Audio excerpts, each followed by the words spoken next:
Great, thanks very much, and welcome everybody. Gary Thorne and Kevin Kennedy here at Dodger Stadium in Los Angeles. We are in the second inning, top half of the second. Left-hander, 20-year-old Dennis Reyes is on the mound for the Los Angeles Dodgers, making his third start. Kevin? Yeah, Dennis has a pretty good fastball, a little bit harder than Fernando Valenzuela, who they compare him to. Good overhand curve and a pretty good changeup. In as the emergency starter with the problems they've had on the DL. Butch Husky retired on a pop-out to start this inning, and Manny Alexander, who's playing second base tonight for the New York Mets, comes to the plate and takes the pitch for a strike. Alexander in for Carlos Baerga. Bobby Valentine continues to rotate a number of the players, particularly in the infield positions and in right field, trying to keep everybody active on this New York Mets roster. This Mets team, which starts today only 7 games behind Atlanta, only a half game out of the wild card spot in the National League, while the Dodgers are 3 behind the Giants, trying to catch them for the lead in the West. The Dodgers home for 7. That'll be their longest homestand that they'll have for the rest of the year. The New York Mets are on their longest road trip. They go from here to San Diego for 3, San Francisco for 2, and Houston for 3 before they return to New York. So for both these clubs, big stands, one at home and one on the road. Manny Alexander, 2 balls and 2 strikes.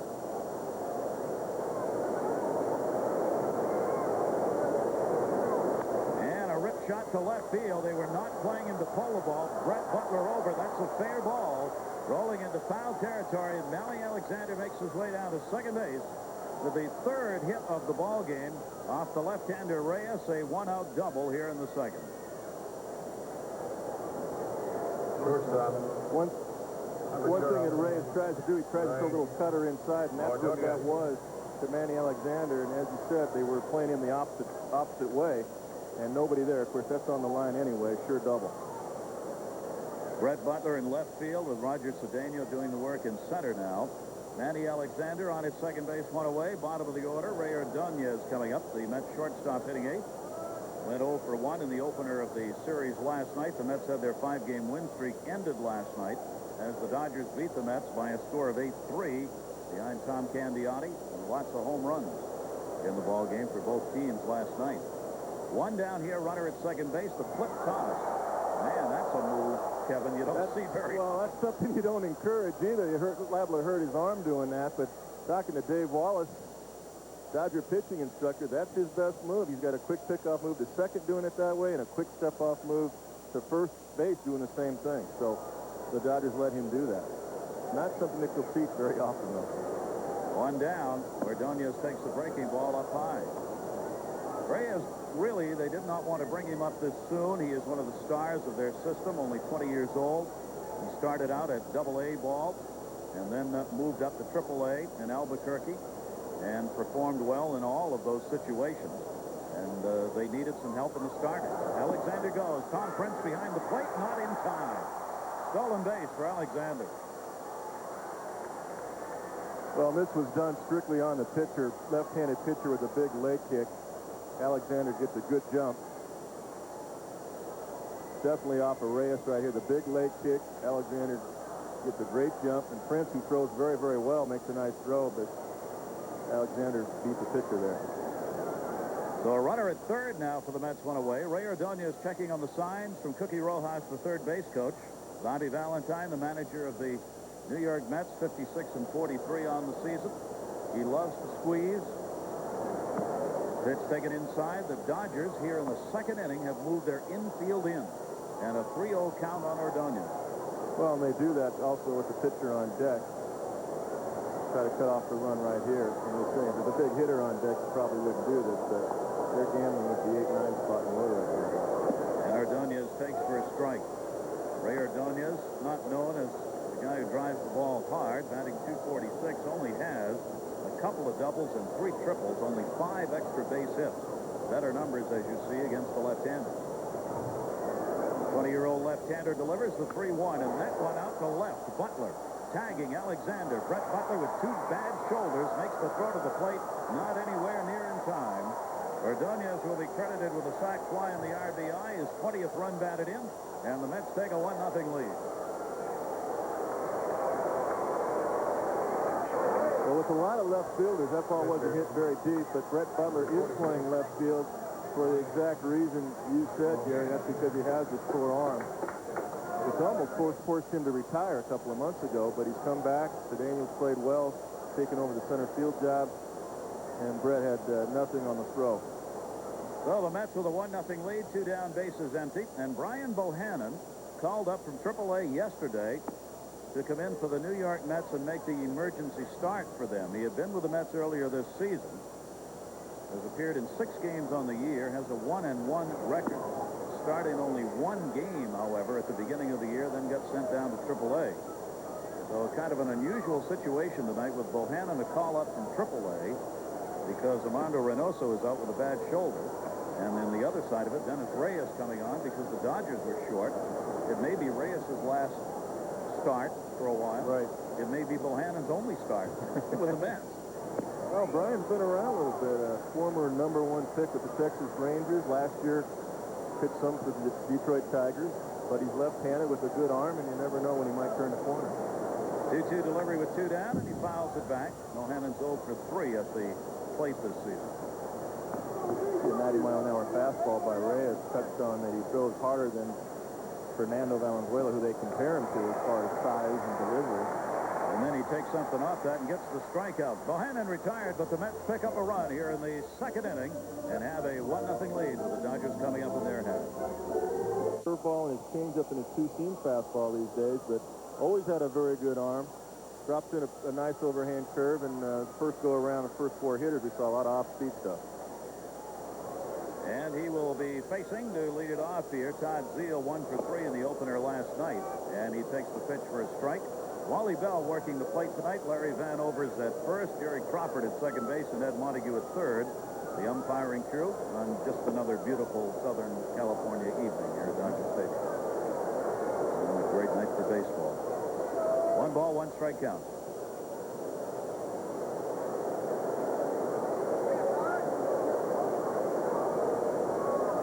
Zeile ripping after the fastball, does not catch up to that one. He's shown some pretty good heat when he's thrown a couple of fastballs here in the game.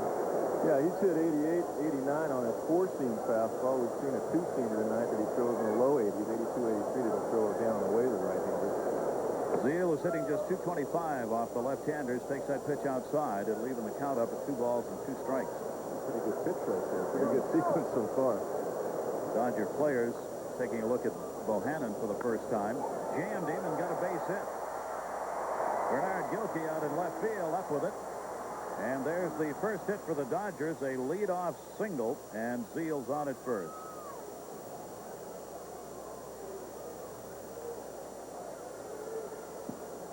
Take a look at the Mets defense. One of the biggest reasons for the turnaround, talking to catcher Todd Hundley before the ballgame, is because of that defense, particularly Alfonso on the left side and Ordonez at short. Of course, Alexander tonight, and they've also liked to play with Carlos Baerga recently. Up the middle, they're very strong. Johnson and Hundley, of course. Gilkey back in the lineup, and Husky over to right today. They right now are second as a team, the Mets are, in fielding percentage. The Dodgers are third. Cincinnati ranks #1 in fielding percentage coming into today's play in the National League. Well, it's very tough to outslug teams.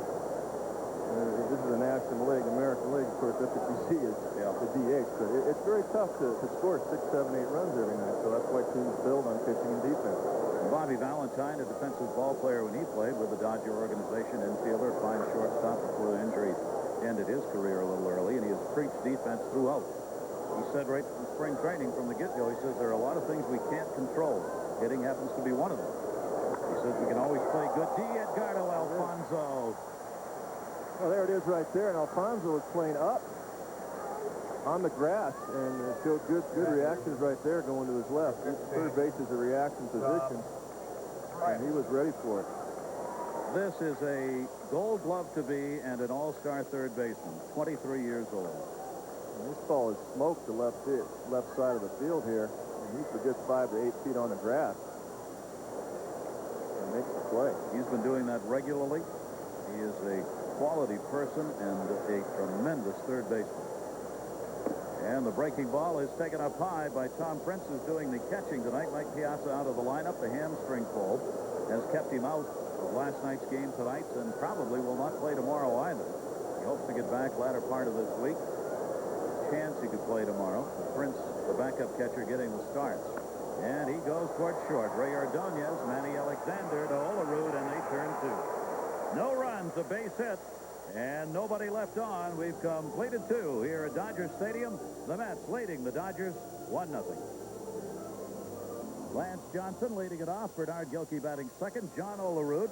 Todd Hundley, the cleanup batter. Edgardo Alfonso. Butch Husky in right. Manny Alexander at second. Ray Ordonez, the shortstop. And Brian Bohannon, the pitcher, hitting 9th. Center fielder, Lance Johnson. There's the 20-year-old. He is right now the youngest player, youngest pitcher in the major leagues. 20 years old, Dennis Rader.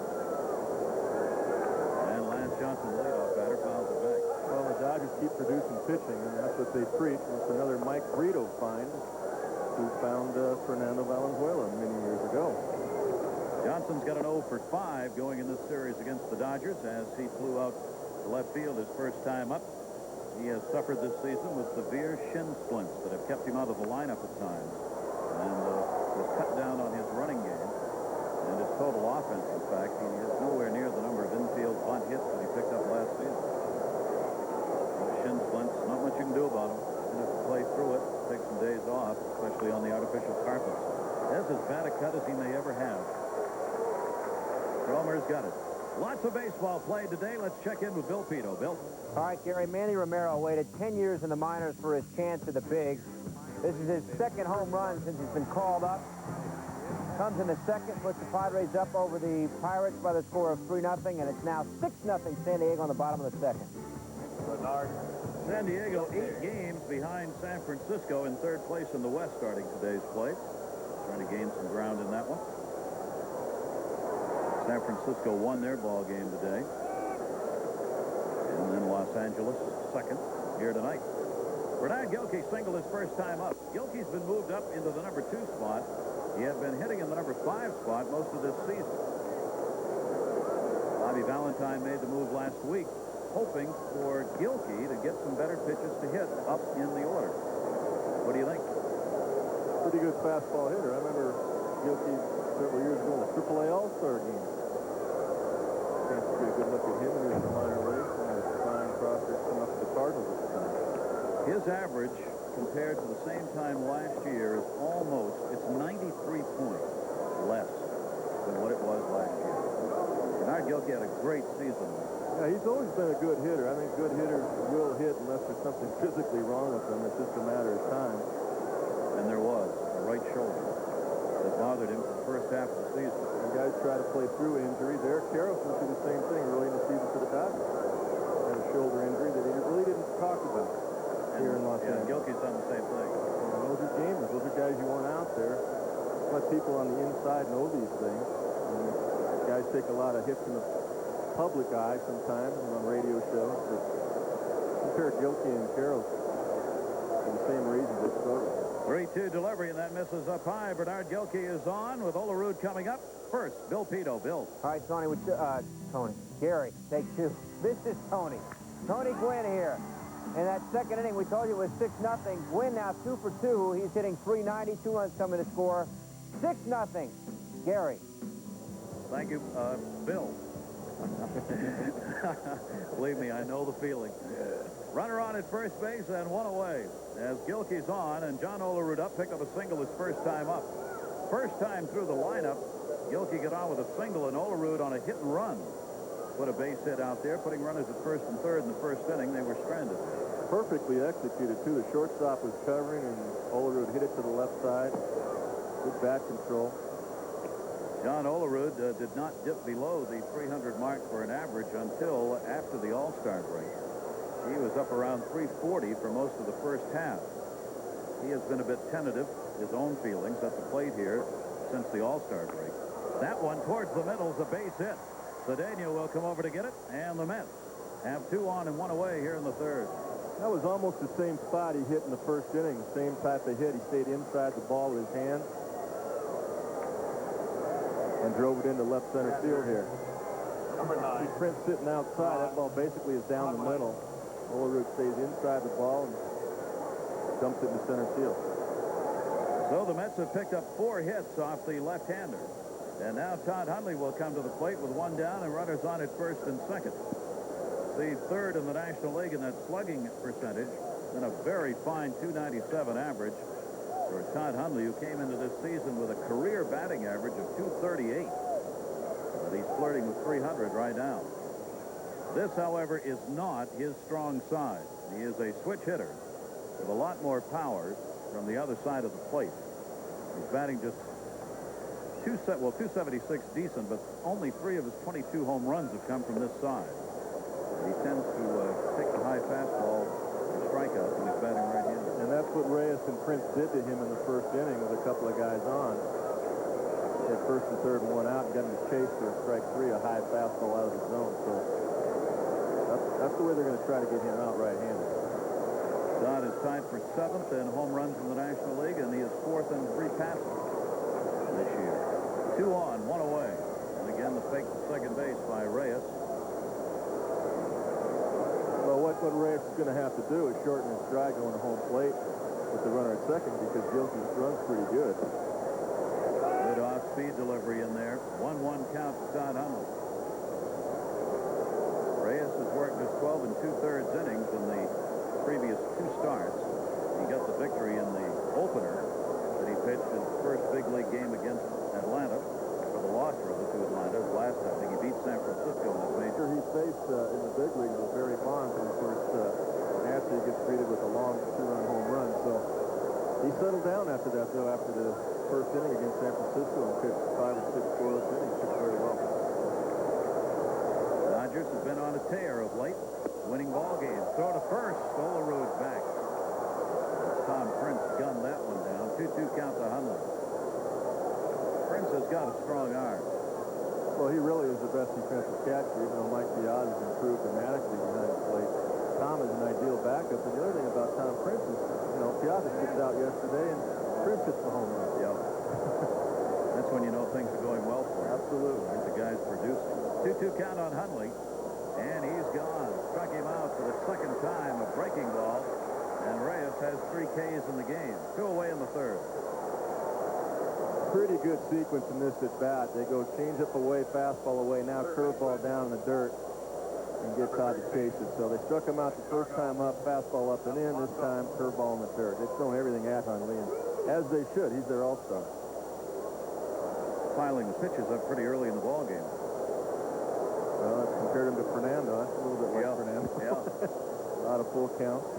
Still runners on at first and second. Gilkey and Olerud, and now Edgardo Alfonso grounded out his first time up.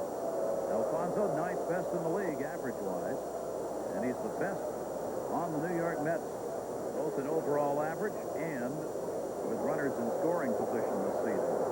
He has been a very tough out and a very productive hitter. 420 with runners in scoring position, among the top 3 in the National League. And he drills that one to center field, base hit. Cedeno up. Gilkey runs through the stop sign. Now goes back to third. Cookie Rojas had the sign up, and Bernard Gilkey thought about going through it and then decided better of it, and the bases are loaded. Well, with 2 outs, you're thinking scoring all the way because you're going off on the bat swing. But Cedeno charged the ball quickly. The ball was hit so hard that he got to it on very quickly, and Cedeno has a strong arm. Good swing right there by Alfonso, but Cedeno is on the ball on 1 hop and throws a strike to home plate. He's got a very strong arm. Check Gilkey here. He overran the stop sign right there. Gilkey keeps going and then realizes who's in center field. That's not Brett Butler, and that's no knock on Brett, but we talked about it earlier. That's exactly why Cedeno's in center, and Butler has moved to left field now. A good way to break both ankles, the way Gilkey came to the stop there. And Cedeno gunned it in. Now the bases are loaded, 2 down. And Butch Husky coming up. Timeout taken by Husky at the plate. Husky popped out his first time up. Husky is a power hitter. Good fastball hitter, 284 in the season. 14 home runs, 51 RBIs. Chases the first pitch and fouls it back. He has gone 2 for 8 with the bases loaded this season. No salamis for him this year. And a Husky in the lineup against left-handers, a very solid 395 average. Reyes tried to hump up on Husky there through a 91-mile-an-hour fastball. That's about where Reyes will top out with his 4-seam fastball, 91 miles an hour. 2 down, 0-1 delivery. And Husky pops that one up, shallow right. Mondesi coming in. And Reyes works his way through it. So the Mets, no runs, a couple of hits. They leave the bases loaded. They've stranded 5 through the first 3 innings of this ball game. And unhappy Butch Husky, who was unable to get anyone home with 2 down and the sacks full. Mets lead it 1-0.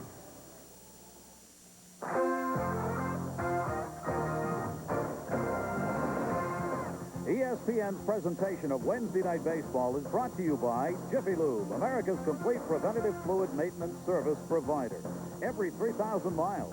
And by Original Coors. Taste the one that won for taste. Gary Thorne, Kevin Kennedy, great to have you with us here. Second half of our doubleheader from Dodger Stadium in Los Angeles, where the Mets have the 1-0 lead. Brian Bohannon, the left-hander, on the mound for the Mets, and Trip Cromer at the plate for the Dodgers, hitting .328. He's getting the start at shortstop, and the pitch is in there for a strike. He, too, delivered a home run in the ball game last night, coming off the bench to make the starts. 21 starts so far this season for Cromer, and a 2-for-4 ball game yesterday. 1 ball, 2 strike count on it. Well, his label, Trip Cromer, has always been great field, no hit, which a lot of guys get labeled, and it's tough to break that, but he's certainly been hitting both in Albuquerque and in the big leagues now this year. Another one of the problems with injuries for the Los Angeles Dodgers. Greg Gagney's not been able to play of late. He's had a pink eye problem, which has kept him out of the lineup. Another one of the changes in their starting lineup. Cromer goes up after that one. Ray Ordonez.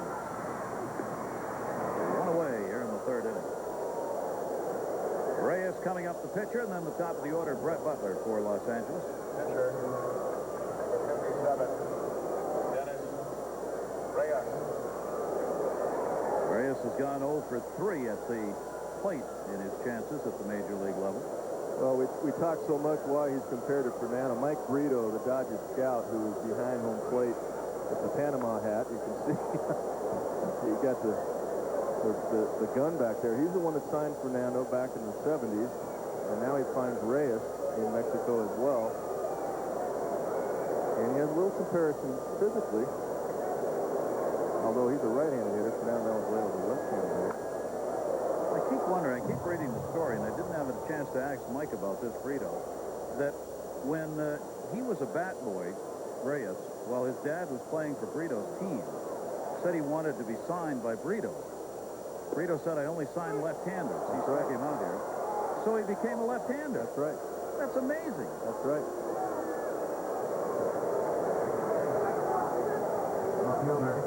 Hey, we look at Fernando Valenzuela, the original Fernando on the left. A high leg kick, looks up into the sky.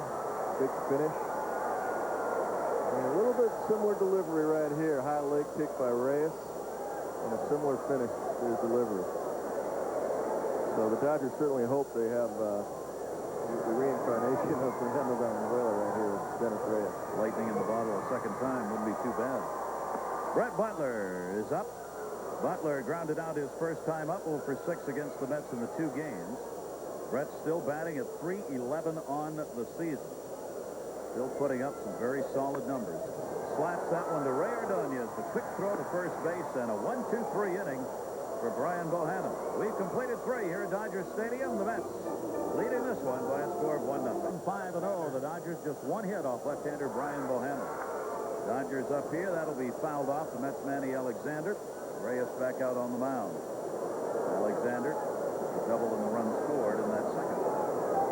What a great find he has been for the New York Mets. The Orioles had been high on him a couple of years ago and then just tailed off over there. But with the injuries the Mets have suffered, Ray Ordonez is short in particular. He has played a lot more than anyone anticipated he would.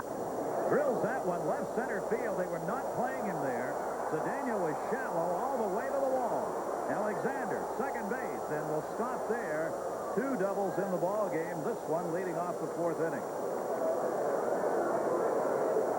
Well, that's the second double for Manny. Both times he's pulled the ball. This one to left center. The first time down the left field line. The Dodgers are playing him the opposite way.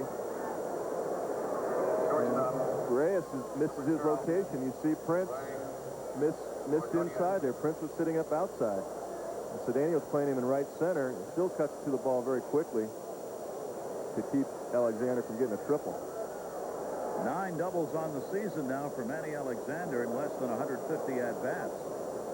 So he gets the 6th hit off Reyes. Nobody out, and Ray Ordonez, who had the sac fly, stands in. Well, normal situation, you'd expect a bunt, but with the pitcher on deck, got to believe that Ordonez will try to hit a base hit to the right side. Ordonez, his average only 246 on the season, but he is 340 against left-handers. More likely he'll get a chance, Kevin said, to go after that base hit here. Guerrero was really playing up the middle, holding Alexander on because Alexander stole third base last time, but he gives the right side a big hole on the right side. Ordonez tried to go that way, but right to Guerrero makes the play to first. However, Ordonez moves the base runner up. So he gets Alexander over to third base with one away, and Brian Bohannon, the pitcher, will be coming up.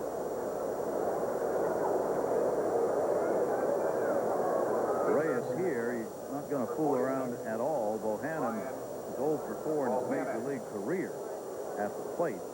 He struck out his first time up, so you just want to come and get this guy. Right, he was an American League guy for so many years, so he hasn't had a lot of National League at-bats. Brian Bohannon. Infield again moves in. That's for the 1-0 lead. Dodgers will try and cut it off. Fouled off. Alexander fakes to go at third base. We do remind you again that Bobby Valentine loves the squeeze play and uses it often, but Bohannon just hasn't had the opportunities at the plate. Whether or not he would be given a chance to bunt here, not likely. 0-1 count, 1 down. Fastball misses, 1-1. Yeah, I think with Lance Johnson on deck, Bobby will try to, if Brian doesn't do it right here, gives Lance a chance to do it. I agree with that. I don't think he'll squeeze in this situation, but you never can take Bobby Valentine for granted. No. He loves to cross you up. There's Lance Johnson waiting on deck. But he could run himself out of an inning, too, if Bohannon can't put it in his plate, so I don't think it'll happen. 1-1, way behind on the fastball, 1-2. Well, he's turned the ball club around, came on for Dallas Green, of course, at the end of last season, really just getting to know the team last year. This year has made it a Valentine-type ball club. Uses all of his players, tries to run as much as he can, a team without a lot of speed. 1-2, Bohannon reaches, fouls it back. Reyes tried to get Bohannon on a curveball there. That's what he got him the first time he struck out Brian Bohannon, so he went right back to it. Brian did a nice job getting a piece of it. See if he goes up the ladder on him, tries to throw a 91-hour fastball up out of his own. 1-2, and he wouldn't chase, and count goes to 2 balls and 2 strikes. Well, he hit 89. Yeah, close. Well, normally for a guy that hasn't hit a whole lot, you throw the breaking ball to get the strikeout, so we'll see if he does that. It's one of Reyes' better pitches, really. Alexander off third. And a 3-2 count. He's taking the opposing pitcher full. This will drive a manager to Gray. Certainly will. Yes, it will. 78 pitches already. One out in the 4th inning. 3-2 delivery, and Bohannon fouls it back. Well, already Bohannon's had a decent at-bat for a guy who doesn't really ever has. get the hit. He really has. He fought off a couple. He's hung in there pretty well. And now does Reyes go to his curveball or try to punch him out? He hasn't done it the last 3 pitches. 3-2, and he got him with the heat. So Reyes gets his 4th strikeout, and there are 2 down. Alexander's still on at third base. That will leave the task of bringing him home, not to Bohannon, Fielder, number 1, Lance. but Lance Johnson. Lance Johnson is flying out and lined out a soft line drive as he got fooled on his last at-bat on the pitch. Reyes with 4 strikeouts. He has always been a strikeout pitcher.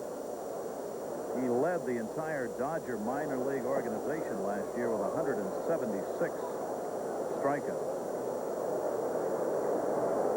Starts Lance Johnson off with ball 1. Down to third, and a base hit the other way. Alexander scores. Brett Butler, he's going to be tested. Throw to second. In with a double is Johnson. Lance Johnson with an RBI double, and the Mets take a 2-0 lead. Well, one of the reasons right here, one of the advantages of having Lance Johnson up there was that Todd Zeile had to play in case of a 2-out bunt. So Zeile's even with the bag, which cuts down your range. And the ball was hit right in between Zeile and the bag for the double. If Zeile's back right there, he probably has time to cross over, make 2 steps, and catch that ball. But because of the chance or possibility of Johnson bunting there for a base hit to drive the run in, Zeile had to play in. Lance Johnson, a big 2-out hit for the Mets. That'll be RBI number 19 for him, and his 9th double of the season. And the Mets have a 2-0 lead. 7 hits now off the left-hander Reyes. And Bernard Gilkey, who has walked and struck out and got a single, rather, stands in and takes the strike.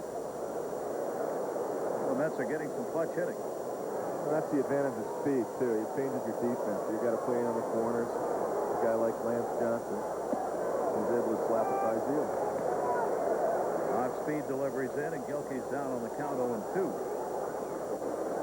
Bernard Gilkey has been one of the red-hot bats of late for the New York Mets after the All-Star break and after that very tough first half. He's picked up 6 RBIs in his last 5 games, going 6 for 19. 3 home runs included. His eyes will get about as big as any hitter's eyes you'll ever see when he gets a pitch he wants to go after. Yeah, he's locked in pretty good right here. Fastball missed inside. 2 balls, 2 strikes on him. Smile there because he got caught looking for something away. He was looking location definitely there. Now he's got to protect 2-2. He's got to protect. Breaking ball, fights it off, stays at 2-2.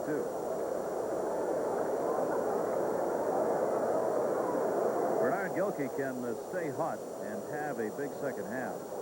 The Mets love to point to that as one of the things and say, look, we're in a race here, and Gilkey really hasn't even started to hit yet.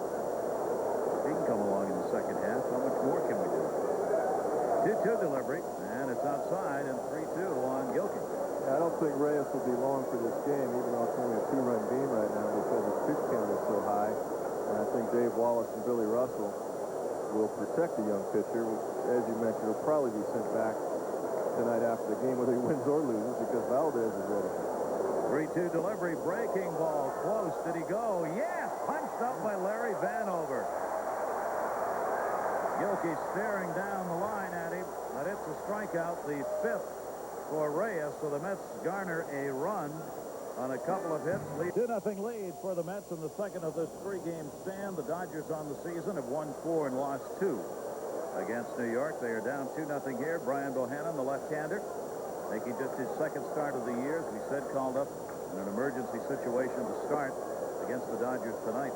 Cedeno takes the pitch inside. Roger Cedeno drew a walk his first time up. Cedeno's taken over that center field job, hitting .267. Fine outfielder defensively. Take the pitch away, 2-0 now. He's also hit about .350 the last 20 ball games. So he's in the lineup every day as of right now. He's hit successfully in 15 of his last 16 games at a .365 clip. Fouls that one back. 2-1 on Cedeno. Only 22 years old. Not many major league games under his belt prior to this year. Hit .245 in those games. It looks like he's ready to play, Kevin. Gained a lot of confidence, and Brett Butler certainly has helped him in teaching him some of the little things in center field. They work together often, coming out early. Fouled off. It's a real credit to both for Cedeno's willingness to learn and desire to get ahead, and Butler Absolutely is in a transition period, giving up his position in center. Someone who plays it better at this time because of his arm. 2-2 the count. Bohannon, breaking ball, got him. Nasty pitch. Second strikeout for Bohannon. fielder. This is an overhand curveball by Brian Bohannon. Just right down the middle, really, and Cedeno just pulls off of it. Swings underneath it. Left shoulder flies out, swings underneath it. Brian Bohannon is showing signs of how we've seen him in the past. He's gone games where he'll go 4 or 5 innings and shut guys down, and that's why Brian keeps reappearing in the big leagues with different teams, because you never know when he's liable to turn the corner and do it on a consistent basis. 9-3 for Bohannon at AAA. That one from Mondesi goes to center. Base hit. Lance Johnson up with it.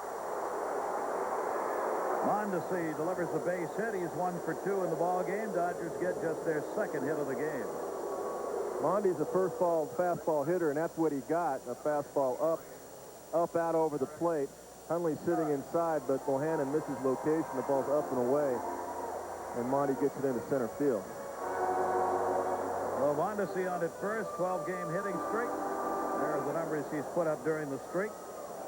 Raul Mondesi on. In the middle of this order, as we said, the top has been red hot. As Mondesi, Karros, Mike Piazza batting .315 combined. Piazza, of course, is out of there for this game. Here's the guy right here that's really carried these guys in the month of July, in my opinion. Made some changes in his setup. He looked at some video with Reggie Smith a few months ago, doing some things mechanically that just very slight that he noticed. He was crouching too much, in his opinion, earlier in the season. Swinging underneath the ball, a lot of ground balls and pop-ups, rolling over pitches. Runner goes, hit and run on. He got jammed and it's fouled off. 1-1. And at this point of the season, here it is on the left back of me. He's crouching down a little too much for him. On the right, he is more erect. The line will show this right here.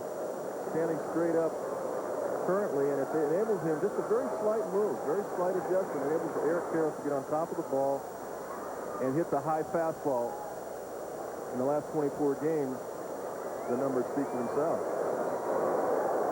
Proof in those numbers. So normally it's not something you teach for a guy to stand erect, but for Eric Karros, because they pitch him high, it works for him. They try to get Eric Karros up high, and he's facing too many high fastballs, so one way to do it is to make the adjustment, to get your hands up higher. They tried to hit and run last time around, so Bohannon throwing over to keep Mondesi close at first base. Karros flied out to center field his first time up. And again, not a big lead at first for Mondesi. Talk about Reggie Smith. He just had a spine operation and a herniated disc. Our best to Reggie, but excellent hitting instructor. And known Eric back in minor league days, so they go way back. And you can see Eric right here standing straight up. And Bohannon misses up high and falls behind on the count here. 2 balls and 1 strike. Opportunity here for the Dodgers. They have only 2 hits, 1 down, runner on at first base in the middle of the order up. John Olerud holding the bag at first on Mondesi. Not a big lead. Not going. Foul back as again Bohannon came inside on him. 2 balls and 2 strikes. You know, it's funny. Some hitters don't believe in video. You look at Todd Zeile. He won't look at video. He doesn't like it. But Tony Gwynn, you talk to Tony Gwynn, every at-bat he looks at. Manny Mota, the other Dodger hitting instructor, is back in the back room constantly. The guys will check their at-bats in between appearances and make adjustments sometimes during a ball game. So video, if used correctly, can really help you, and it certainly has in this situation. Largely a question of whether a batter can handle it or not. Some of them feel as though if they look at the videos, they keep changing so often it gets to their head and they don't do anything. They think, well, that's Zeile's theory. He doesn't want to see it. Yeah. He does it more by feel. 2-2 the count. Mondesi off. Pitch outside. Throw down by Hundley. Whoa, not. Close play as it was right into the runner. Manny Alexander taking the throw. Raul Mondesi will be credited with his 19th stolen base. And this is a pretty good throw by Hundley. Well executed defensively. But you see the leg kick, the high leg kick, a good jump by Mondesi enables him just to beat the throw. Perfect mechanics. Good use of the legs, good release. An accurate throw by Hundley. But because of Bohannon's high leg kick, enables Mondesi to get into second base ahead of the throw. Now Karros has got a 3-2 count on him. 1 away, and he walks him. Second walk given up by Bohannon, and the Dodgers with 1 away here in the 4th inning, trailing 2-0. have runners on at first and second. Baseman, number 27. A concerned Bobby Valentine, not knowing quite what he'll get out of Brian Bohannon here in this start. Oh, Bobby's had him before in Texas. Bobby was the first one that had Brian Bohannon when he managed the Texas Rangers, so he knows he goes way back with Brian Bohannon. Bohannon, a starter at AAA entirely. With the Mets, he had started one game at the start of the year against the Giants, which he worked 7 good innings. That is his last major league start back in April. And the pitch is taken for a strike. Todd Zeile. 2 on, 1 away. Manny Alexander's reminding Bohannon right here, I just saw it, that pay attention to Mondesi, because if he goes with a big left-handed leg kick here, it's easy pickings for Mondesi to steal third base. Zeile, Kevin, sitting only 182 with runners in scoring position this year. Not a good number. He's got 2 on here. That's exactly what Brian did. He did a little slide step there. So that's good defense by Manny Alexander, reminding his pitcher and helping him right there. Don't want a double steal right here. He did it to Reyes himself in the first go-around. First inning. Second inning.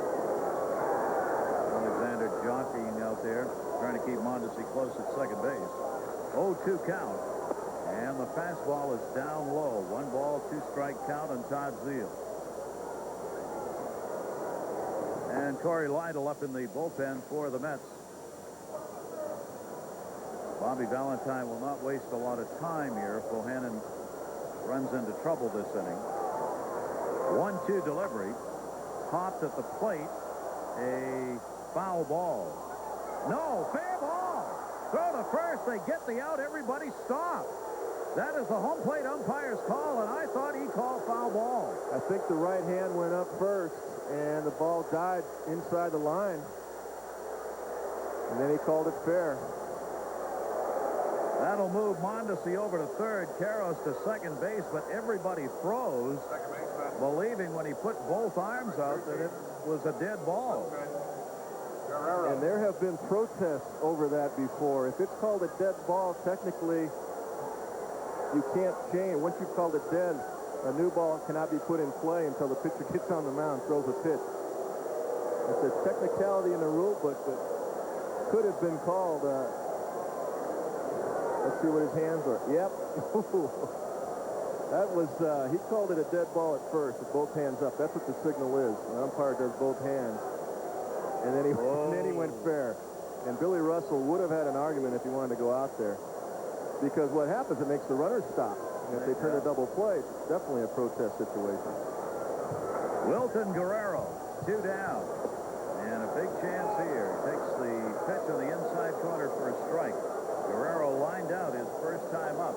2 in scoring position for Wilton Guerrero. He's got Mondesi on at third and Karros on at second base. The Dodgers trailing 2-0 in the 4th inning. Outfield straight away in Guerrero. And he chops it to first. John Olerud will take it to the bag, and Bohannon works his way through to go to another inning. No runs, a base hit. The Dodgers leave 2 in scoring position. Mets still have the 2-0 lead. Bill Pito in the studio updating Roger Clemens' phenomenal night against Milwaukee. Roger, 8 innings pitched, gave up 7 hits, struck out 7, walked 2, did not give up a run. 8 innings for his 16th win of the year. His ERA now 1.54. Toronto beats Milwaukee 8-zip. Joe Carter had a grand slam. Baltimore and Texas 2-2 in the bottom of the 11th. The O's trying to stay 3.5 up on the Yanks, Gary. Oh, the Rocket, huh? Wow. Phenomenal. Wow, what a season. It's like a Cy Young one. Yeah, really. John Olerud, and thank you very much. I'll take first base. So Reyes hits him. Not hard enough to hurt, just enough to get him down there. And the Mets have the leadoff man on in the 5th. There's that American League East race, with the Yankees having closed in on an Oriole team that's suddenly struggling in about every way. Yeah, it's definitely a race. Now, I think they missed Eric Davis, too. He was doing such a good job before his illness. Hope Eric's doing well. That's going to be a good race. Inverted from what happened last year, at the moment anyway, and the Yankees chasing the Orioles instead of the other way around.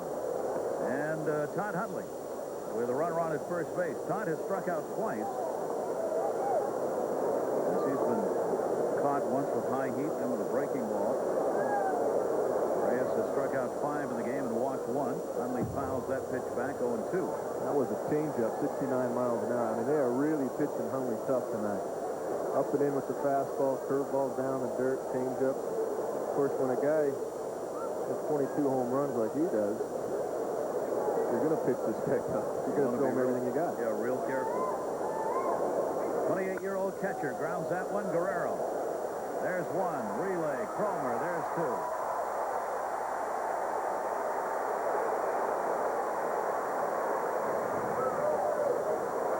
And that was a fastball there. First pitch was a changeup, 69 miles an hour. Then he comes with his fastball, and Todd was just behind it. Couldn't catch up with it. That's the value of throwing the changeup. Pitcher's best friend, that double play. Leadoff runner's taken off, and there are now 2 down. That'll bring up Edgardo Alfonso, who is singled and grounded out. Told you the 9th leading hitter coming into today's play in the National League batting title race with Walker and Gwynn, of course, way atop the pile, followed by Piazza of the Dodgers up with that hamstring. And another base hit to center field. Alfonso's got his second hit. He's 2 for 3. This one coming with 2 down in the 5th inning. Alfonso has great concentration. You see it in his eyes. When I look at this guy, he's just locked in at home plate. He has a real short stroke. Right fielder. Pitch is down. He stays inside it. Good balance. Real short stroke. Good finish. Stays right with the pitch. And he's really locked in. Mets have had a swinging door at third base over the years. Over 100 third basemen have played there. They've struggled to find a regular. I think they found one. Edgardo Alfonso at the age of 23. Looks like he's going to be there a while. 2 down. Butch Husky coming up. Runner at first. Alfonso back. Husky is popped out and lined out. 1 hit and 6 at-bats in the series against the Dodgers, hitting .281 on the season. Started the second half of the season with power, as he has driven some balls. A couple games against the Atlanta Braves after the All-Star break. He rocketed them to New Turner Field, way up into the second deck and one in deep center field. 1-0 count. Great off-speed pitch. There's a changeup right there. It's not a screwball like Fernando used to throw, but it is a circle changeup. It does have a little bend going down and away from the right-hand hitter, and that's what it did. And the Dodgers want him to go back and continue pitching in the minor leagues. Probably bring him back up in September. Move from Double-A to Triple-A this year, and all the way to the big league. And a rapid advancement for Reyes, who worked the season in Mexico, in the Mexican League. 1-1, check swing right back to the mound. Reyes really tied up with Husky on that at-bat. And he's gone. No runs, the base hit. 1 left on. Mets have the 2-0 lead. Dodgers coming up when we come back. Gary Thorne, Kevin Kennedy, Dodgers Stadium. Mets have a 2-0 lead. Brian Bohannon. Prince deep to left field. Take a good look. Goodbye. Home run. Tom Prince.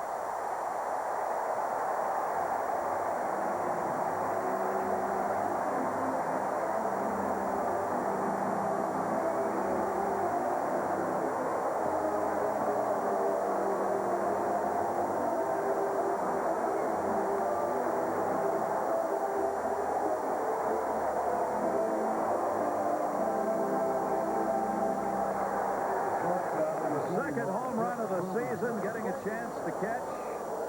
Strike on the swing to trip Cromer. Well, that's 2 home runs for him. The first one was last night. And so 2 nights in a row, if Piazza can't play, Prince is the one that supplies the power. Doesn't have to wait, like you said. When things go right, they really go well for him. That one to right field. Backing up on it, Butch Husky. Cromer, 0 for 2. And one away here in the 5th inning, Bill Pito. Bill. All right, Gary, Tony Gwynn against Pittsburgh goes 2 for 2. His average now at .390. He drives in 3, but on a base pass in the 2nd inning, sliding in the 3rd, looks like he slightly injured his left hamstring. He came out of the game. It's now 7-1 San Diego in the 4th. The great worry, of course, that Padres and Tony Gwynn have. The body doesn't hold up too well for Tony when he has to do things on the base paths, or running around in the outfield. That's right. There's a real concern with that right foot of Tony. That The Dodgers now batting for Reyes. Number 7. The odds up, backup catcher, maybe hurrying his way back into the starting lineup. You talk about hamstrings. Yeah, this will get you back in the line quickly when your backup delivers 2 nights in a row, not just defensively, but with 2 long balls. Tom Prince coming into the season, 6 major league home runs. He now has 2 this season. He had 1 last year. That ball was middle in, and he jumped on it in a hurry. Pretty much the same spot he hit it last night. One of the real good guys of the game. Tom Prince is one of those never complain, happy to be here, what do you want me to do and when kind of ball player. Ideal backup catcher. He can spot you. Now, you know, and again, a guy that was labeled good field, no hit, and he's doing a job offensively. So he and Trip Stromer have really done a nice job filling in. And it's a 2-1 ball game. Gagne up here as the pinch hitter, so that's going to be it for Dennis Reyes, the pitcher. And Greg Gagne comes off the bench. A 2-1 lead for the Mets. 1 down and nobody on here. Gagne swinging through that one. And a 1-ball, 1-strike count. Antonio Osuna, warming up the bullpen, will be coming on for the 20-year-old Reyes, making his 3rd start. As we said, probably will be sent down after the game. 1-ball, 1-strike. A number to second base. Manny Alexander to Olerud. 2 down. Well, 2 reasons for Reyes coming out right here. 1, he's 20 years old. They're going to protect him a little bit. 2, he's got 98 pitches after 5 innings. And even though it's a 1-run game, that's enough work. At most, he was going to go 1 more inning anyway. So a little bit of protection right there. He will be the pitcher of record. A 1-1 mark. Could suffer the loss in this game. The Dodgers come back, obviously. It'll be non-decision unless they come back and get a lead in this inning. 2 away, bases empty. Got a nice taste of the big leagues. Had 3 starts up here and did a nice job. You want to get him out on a good note and have him leave here if he does go to Albuquerque tomorrow on a positive note. What confidence? I mean, he pitched confidently out there. Yes, he did. Look as though he was rattled by the start, his 3rd. And he'll learn that, how to minimize his pitches to hitters, not go as deep in the count. Long way to go when you're just 20 years old. Brett Butler, look out. Wow, that one right through the Dodger dugout.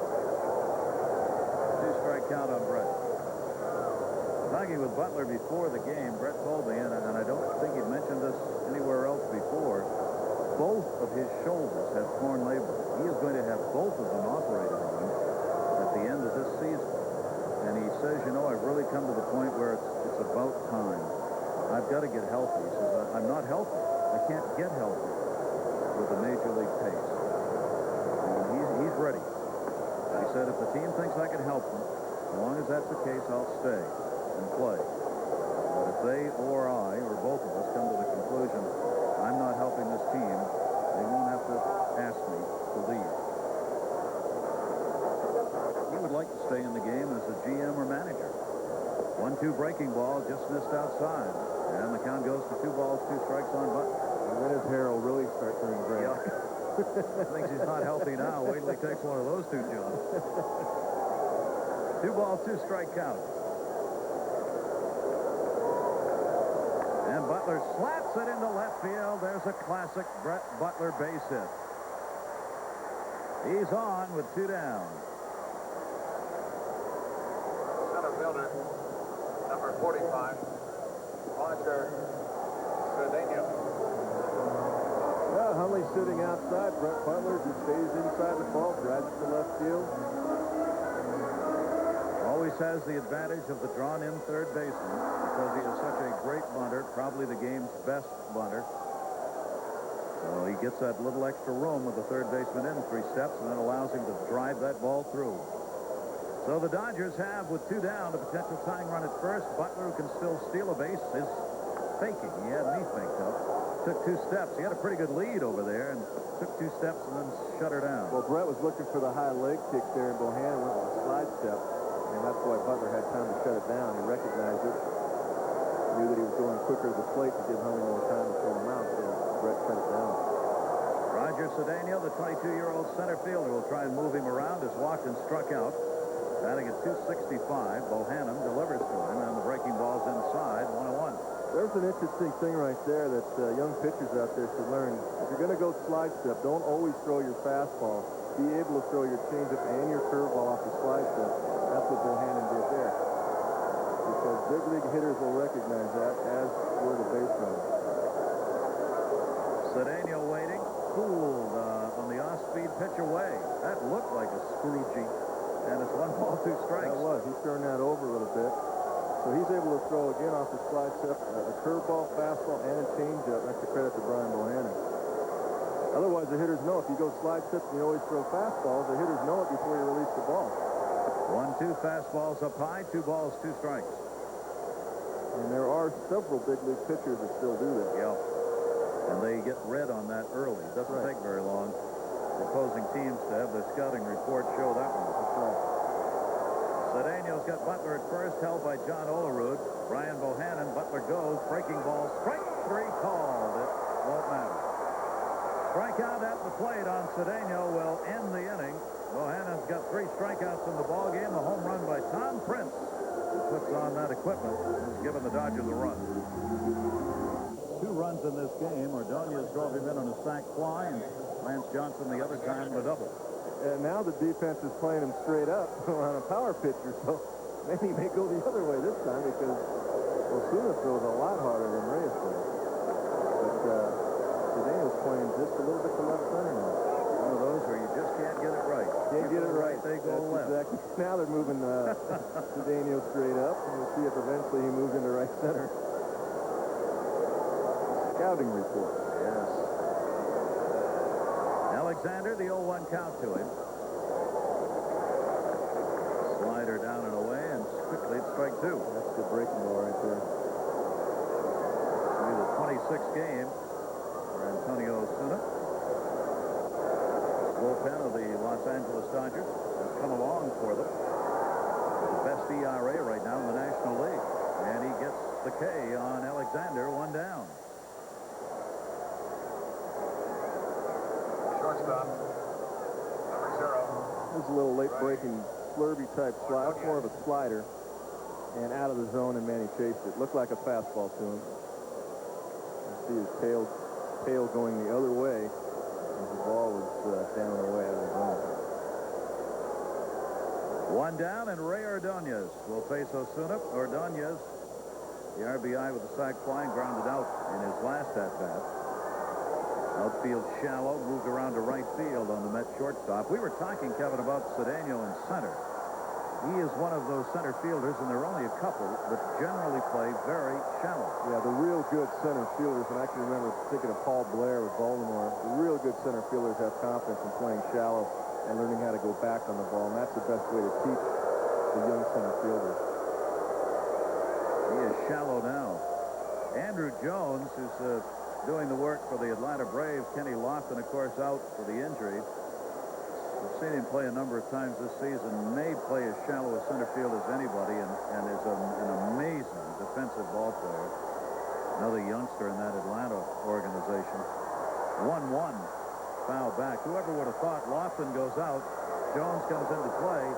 It is not an easy decision in Atlanta now as to whether or not you put Lofton back in center field. That's exactly right. Of course, Lofton, I believe, is a free agent at the end of the year, so they've got another guy to take his spot. Brett Butler displaced in his center field position by Cedeno, the youngster with a better arm, better speed now. Those are the things that happen in baseball. 1 ball, 2 strike count on Ray Ordonez. Antonio Osuna. That one to right field. That's why you play shallow. Right out of the lights. Mondesi puts that one away. And there are 2 down. Lots of other baseball we're being kept abreast of by Bill Pito. William. Gary, Baltimore, Texas, at the top of the 12. Still going, but here Jeff Rebelay down the right field line. Geronimo Baroa comes in to score. Baltimore up 3-2. Trying to stay 3.5 up on the Yanks, Gary. Well, the Orioles on the road with the comeback lead. We'll update us when we get a final there. So the 2 starters are now out of the game as Brian Bohannon, the left-hander for the Mets, will come out as Carl Everett. The regular right fielder for New York will come on as a pinch hitter. You mentioned Bobby Valentine moving players around in and out of the lineup. Everett's been starting most of the time in right. He's had a hot bat, hitting .270, 11 home runs. Switch hitter takes a strike. Little unique batting stance from the left side. Holds his hands close into his body. Take a look. This works for Carl Everett. 2 for 14 as a pinch hitter with 1 home run. Off speed again. Just as we talked earlier about Eric Carroll standing straight up and erect, you wouldn't necessarily teach this particular style for Everett, but it works for him. Everybody.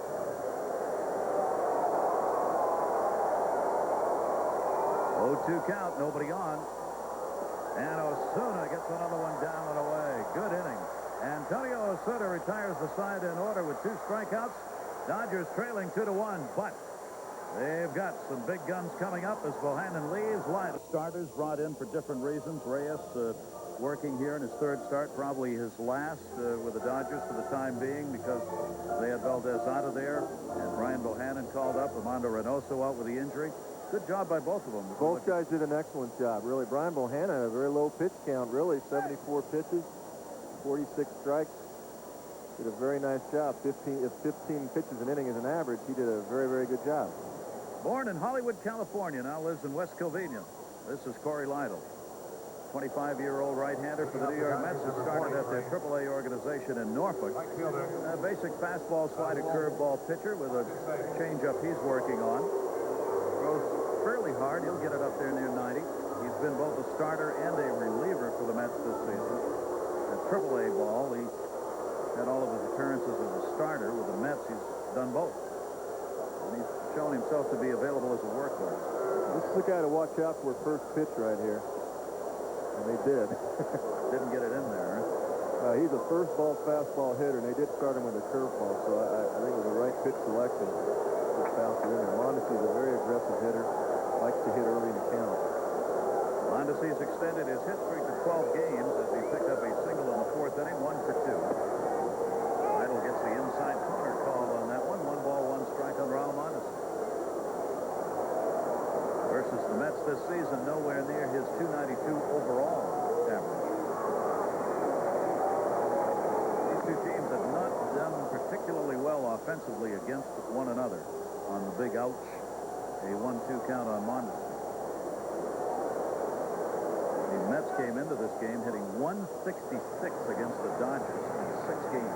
Well, that's because good pitching will normally stop good hitting. And that's what's happened between the Dodgers and the Mets. And pretty good pitching by both sides. And again tonight. Dodgers were hitting only .239 against the Mets. Pretty good Simpson type action with Lytle right here. 2-2 to Mondesi. That one bit him that last swing and got him off the ankle, I believe. See if he goes back to his breaking ball. Ground ball pitcher, obviously. 1-2. And that one just missed outside. 2 balls, 2 strikes. So he's worked both sides of the plate. Curveballs away. Sinking type fastball in. Still in the pitcher's count, basically. Still has a couple of pitches left. On the seat, off-speed pitch, got him. Fooled him, caught him looking, buckled the knees, and a strikeout for Corey Lytle. And we got one away. The pitching summary brought to you by Sherwin-Williams Paint and Wallpaper Store. Well, pretty even by both sides, really, with the exception of Reyes. More pitches, went deeper in the count more often, but pretty even ball game right there. Both guys did an excellent job. And both chance to be decisioned in this game. Bohannon a chance to pick up the win. Reyes could be the loser. 1 down, nobody on. Alex Carros up, and mercy. We told you this guy's going to be an all-star and a Gold Glove. Edgardo Alfonso denies him a base hit. That is not unusual play. Well, he's playing deep, of course, in this situation, and this ball is smoked by Eric Carroll. 2.5 steps and a dive, and Alfonso has it. Very quick reactions, which is what good third basemen have to have. He does that daily. Carroll's can only tip his cap, head back, and try it again later. 2 down, nobody on. Todd Zeile, a single, and he is grounded up. Corey Lytle, inside 2. Kevin, I'll tell you, well, the Mets' left side of that infield, with Edgardo Alfonso anchored at 3rd now, and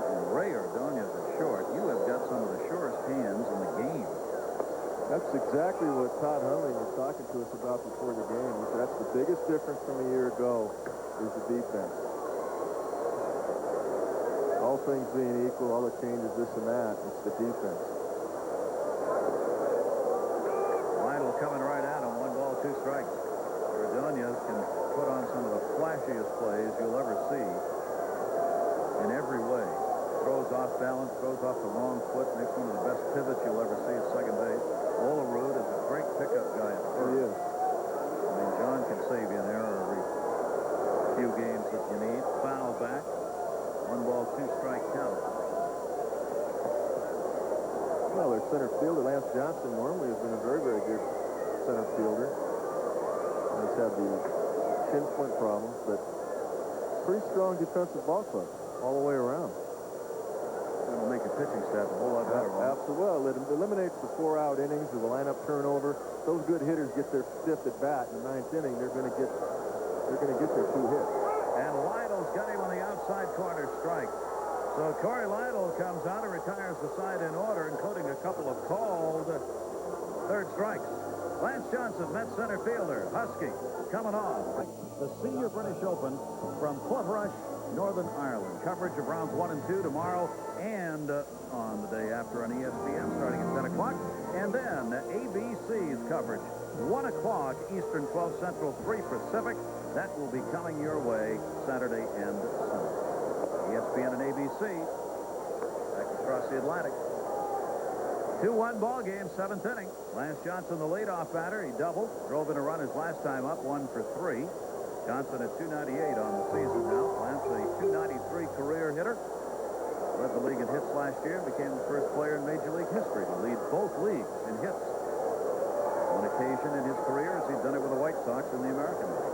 Yeah, he helped the White Sox to their pennant division year 1993 with Gene Lamont. With a 2-0 count here. And has the corners drawn in. Both Karros and Zeal move in on him here as he will lay down a bunt for a base hit. And that's exactly what happened last time with a runner third, and he hit one between Zeal and the bag because of his ability to bunt. 3-0, he'll take, and he's on. So Osuna gives up the walk. One given up by the starter Reyes, one given up now by Osuna, and this is a leadoff walk to Lance Johnson. This is a wrong guy to walk in a 1-run game here in the 7th. Your leadoff guy. But the big guy's coming up behind him. And a guy that can steal, he can do a little hit and running, get some people in motion here. And that's the Bobby Valentine kind of game. When he gets these people in these situations, he loves to start them in action. Bernard Gilkey has had a single, a walk, and has struck out in his 3 plate appearances. Batting .220 on the year. Johnson held at first by Karros.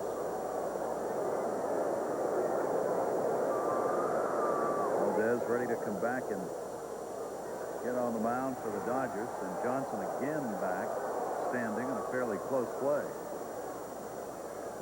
Ishmael Valdez with 3 innings off the mound here in a simulated game today.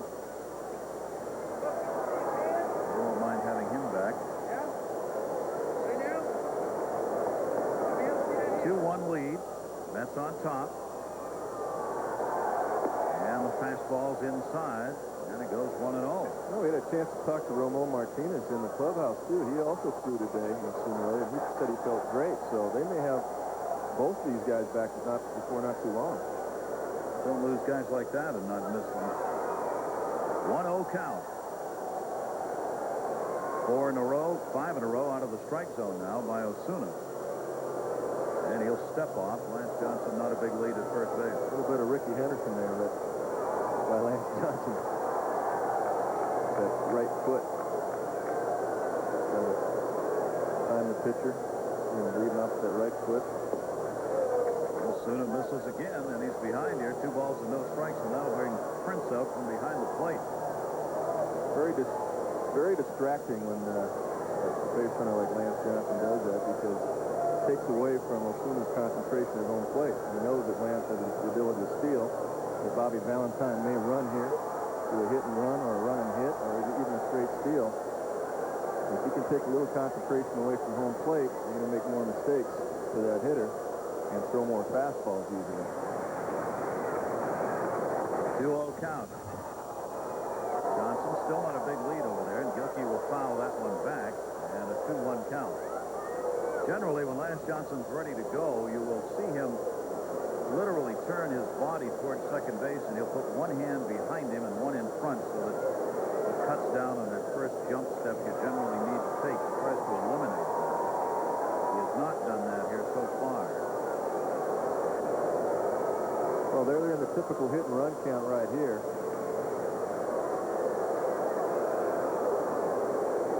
Lance had a little bluff there, getting back. A little hesitation.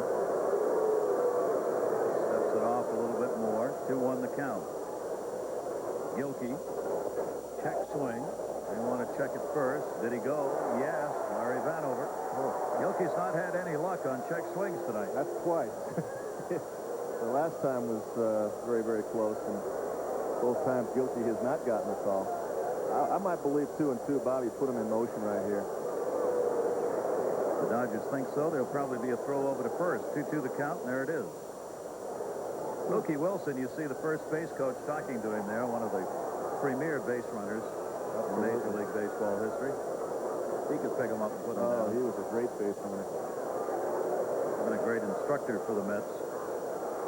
2-2, runner not going, and inside, 3 balls, 2 strikes. Well, he's done his job, Lance Johnson. He's taken a lot of concentration away from the hitter by the pitcher Osuna. So 3-2 right here. I bet everything right here. He's going. Tony Osuna, 3-2. Gilkey waiting. Johnson goes. Pitch swung on and fouled off. Bring him back.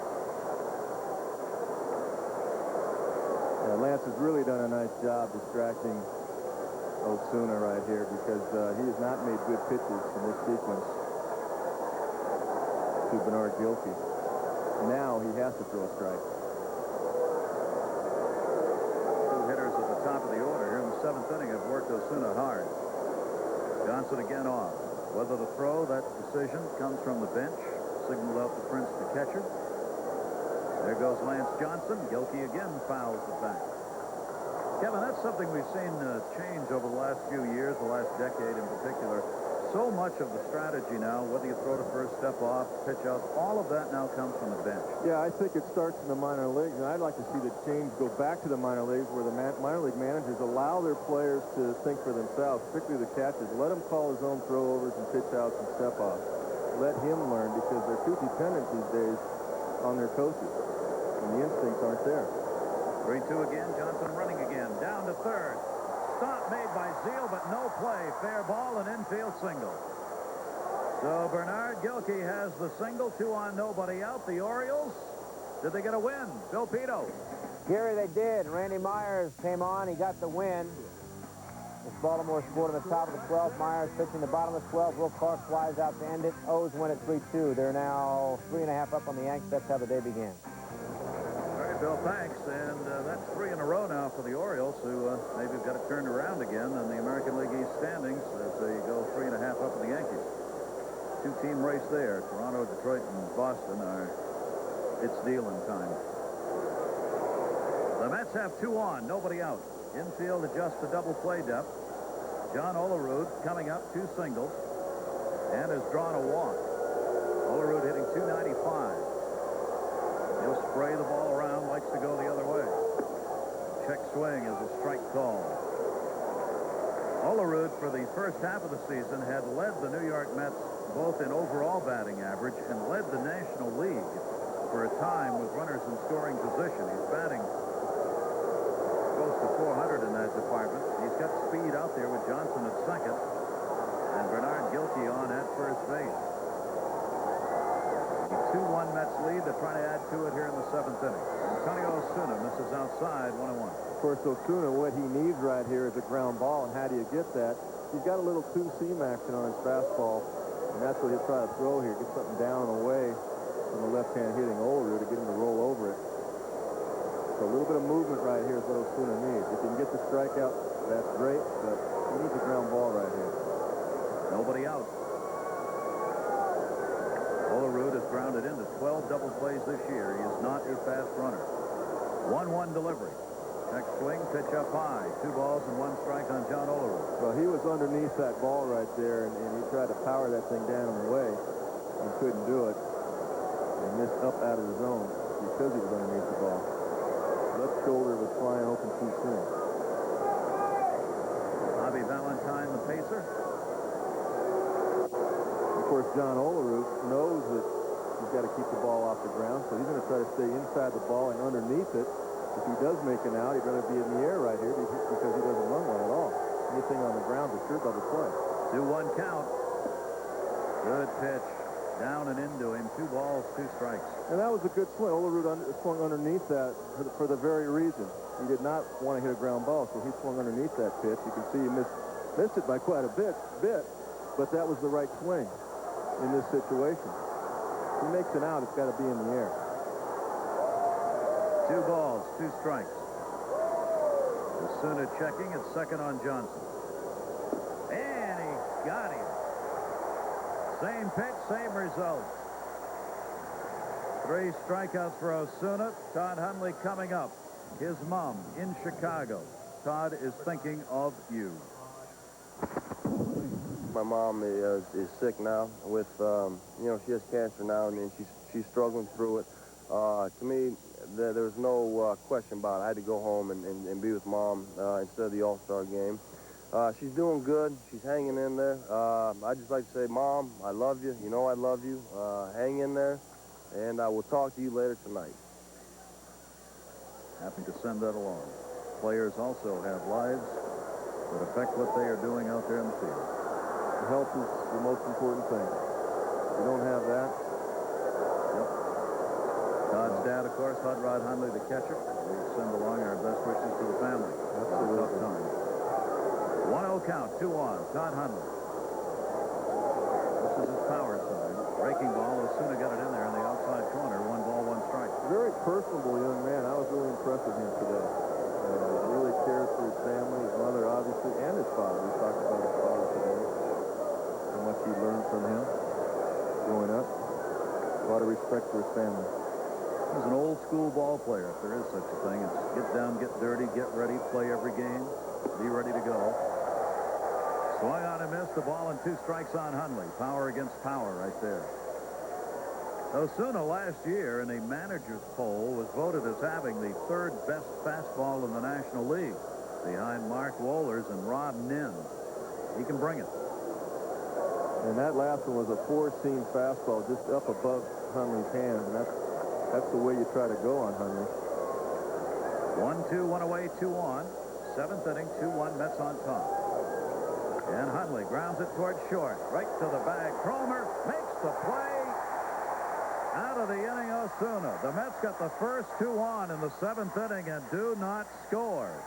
Remember that late here in the ball game. 7th inning stretch time.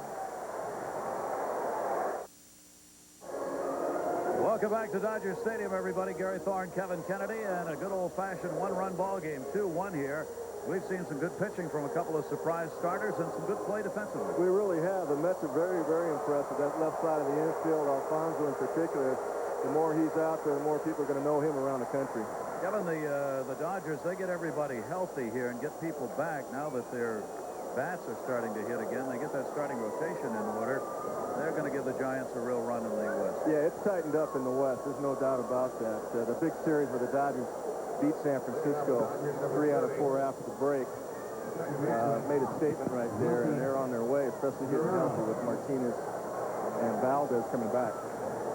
See the National League West standings with the Dodgers 3.5 behind. The Giants won their ball game today. The Dodgers win here, leave them 3. Loss should be 4 behind.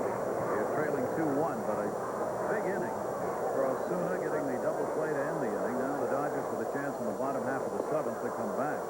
Wilton Guerrero up against Corey Lytle out of the bullpen for the Mets. Guerrero's 0 for 2, is lined out and popped up. Remember, Mike Piazza will be available tonight to pinch hit, so Billy Russell does have one big bullet to use should he need him later in the ballgame. It's getting later now, but I think he'll save him for the 8th or 9th. Wilton Guerrero trying to get a walk here. He's going back way off the plate on that, trying to draw the call, didn't get it. 1 ball, 1 strike. And Guerrero to second base. Manny Alexander. Share of glove. Makes the play, and Guerrero's retired. One down in the Dodger seventh. Hey, Lytle showed pretty good velocity, 92-mile-an-hour fastball with good sink and also good overhand curveball. Worked both sides of the plate. Number 15, Thorne. Decision time for the Dodgers. Darren Dreifert warming up in the bullpen. Reyes started. Osuna on in relief for 2 so far. Depends how far I'm sure the Dodgers get in the order here. Tom Prince with a home run. It came in the 5th inning, his second of the season, second in 2 days.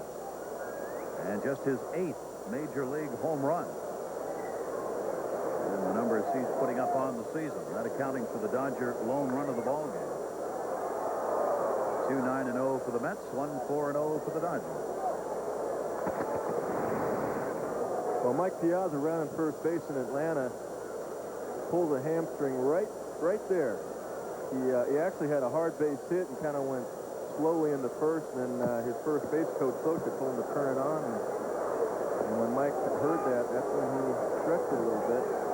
Not to blame anybody, but those things happen. So Tom Prince getting the starts behind the plate. A 1-ball, 2-strike count. That one just tipped foul, and it'll stay 1-2. Well, you can't take anything for granted. And Mike admitted he hit a hard base hit and kind of cruised into first, and then heard his coach say, turn it on, and that's when the injury happened. That's hoping to get back tomorrow in this lineup in the final game against the Mets. We'll see how he feels when he gets to the ballpark. Goes through the pregame stuff for a while. Yeah, Mike was out there running with Pat Screener, the physical therapist, and said he feels pretty good, so maybe another day or 2. 2 balls, 2 strikes on Prince. Mets acquiring their runs. Manny Alexander scored both times, once in the 2nd inning on an Ordonez sac fly, and again in the 4th on an RBI double by Johnson. Down to 3rd, Alfonso up with it. 2 down. Well, he's made a believer out of me. I just say forget about it when I see it hit that way now. He's a vacuum cleaner down there. Shortstop. That's a pretty good curveball by Lytle again. He's shown real 2 strong pitches tonight in relief for Bohannon. And has the Dodger hitters off balance because of it. On the Mets 40-man roster, has been up and down this season. Last worked on the 20th against Cincinnati when he worked a couple of innings, no runs and a couple of hits in that game. Jams him inside. Good pitch against Trip Cromer. Cromer batting at .319, has taken an 0 for 2 so far in this ball game. 2 down, nobody on. Stays there but misses. 1-1. On deck, Todd Hollinsworth will hit. Should Cromer get on base right here. Saving Piazza again for the 8th or 9th inning with the man or 2 on. A little too soon to use Mike right here. Especially with 2 outs. Yeah, especially with 2 outs. Yeah. 2-1 delivery, and that's down low.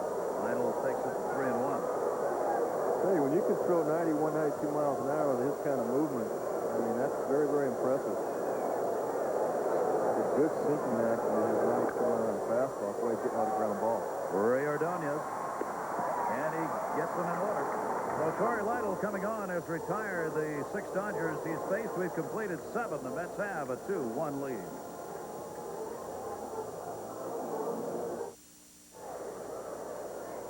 Mets leading the Dodgers 2-1 as we go to the 8th inning. Pro football's greatest weekend will be kicking off with the Hall of Fame enshrinement ceremonies. You'll see them on the Deuce, ESPN2. That'll be Saturday at 11 o'clock. Don Shula, Mike Hayes, Mike Webster, and Wellington Mara, the New York Giants co-owner. All will be part of that. That's on the Deuce. And then the AFC-NFC Hall of Fame game. Special edition of ABC's Wide World of Sport. Saturday at 2:30 Eastern on ABC. And the first pitch foul back. Edgardo Alfonso leading it off for the Mets. Husky and Manny Alexander to follow. Alfonso a couple of singles and 3 at-bats in this game. Mets are 2 runs on 9 hits. The Dodgers have had only 4 hits in the ball game. Mets coming in 6th in average in the league and 4th in runs. The Dodgers offensively were 4th in average and 6th in runs. Just the reverse. Antonio Osuna working in relief of Dennis Reyes, who worked the first 5 innings. His longest outing this season has been 2 1/3 innings. So he gets an out here. He will have equaled his season high as far as work is concerned on the mound. 3 innings at his career high. 1 ball, 2 strikes on Alfonso. Alfonso has a real short stride. Left foot gets down very quickly, barely picks it up, sets it down, puts his hands through quickly. 269 career hitter coming into this season. They expect him to be able to up those career numbers now that he's playing regularly, and certainly done that, hitting .323 right now. You see the Dodgers turn around in their first 81 games. It's been the offense that's come alive for them. Dramatic difference. Even though the ERA's gone up, they've scored enough runs to overcome that. Towering fly ball to center. Get under that one. Cedeno. Alfonso retired, 1 away in the 8th. The Dodgers have 4 guys that really have a chance to hit 30 home runs, much like the group back in the late 70s with Stay and Garvey and Baker, Reggie Smith. Mondesi, Zeal, Carroll, Piazza all have a chance to hit 30 home runs this year. And they have tended to be better second-half offensive players in their careers. They're all guys who like to turn it on as the season rolls along. So that's good news for the Dodgers. Have that expectation in the ball game. That's coming in 6th in average in the league and 4th in runs. The Dodgers offensively were 4th in average and 6th in runs. Just the reverse. Antonio Osuna working in relief of Dennis Reyes, who worked the first 5 innings. His longest outing this season has been 2 1/3 innings. So he gets an out here. He will have equaled his season high as far as work is concerned on the mound. 3 innings at his career high. 1 ball, 2 strikes on Alfonso. Alfonso has a real short stride. Left foot gets down very quickly, barely picks it up, sets it down, puts his hands through quickly. 269 career hitter coming into this season. They expect him to be able to up those career numbers now that he's playing regularly, and has certainly done that, hitting .323 right now.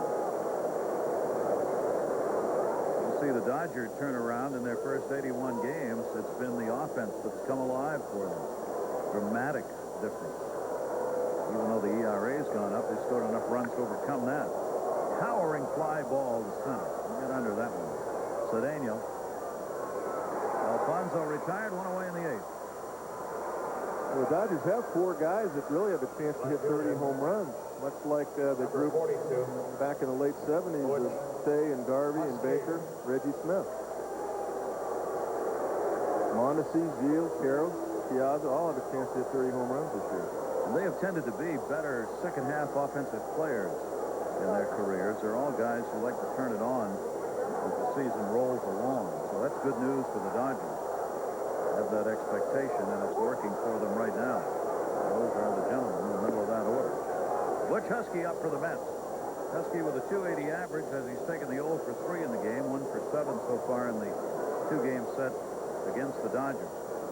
With power, good fastball hitter. Osuna, fastball pitcher. Took something off that one and missed inside. 2-0 to Husky. Pretty good pitching, Kevin. Yeah, against 2 big hitters right there. 5 for 47. They've just dominated these 2 guys. 2-0 delivery by Osuna. Husky got jammed, but driving. Cedeno, warning track. Wall, room, puts it away. Whoa! Well, that's a strong man right there to get jammed. I mean, he kept his hands inside that. That pitch was in, and he still drove it right to the base of the wall. Cedeno made a nice play. Number 6. Can't go any deeper and He's still got to get his hands way inside it. And still drove it right to the base of the wall. Cedeno actually read it pretty easily. That's a strong man, Butch Husky, to drive it that far without getting full extension. Any other part of the yard, and it's a home run. Not dead center. The ballpark doesn't surrender a lot of home runs over the seasons. In fact, last year, 111 home runs were hit here. It was last as far as home runs hit in the ballpark, combined home and visiting teams. Part of that, of course, is the great Dodger pitcher.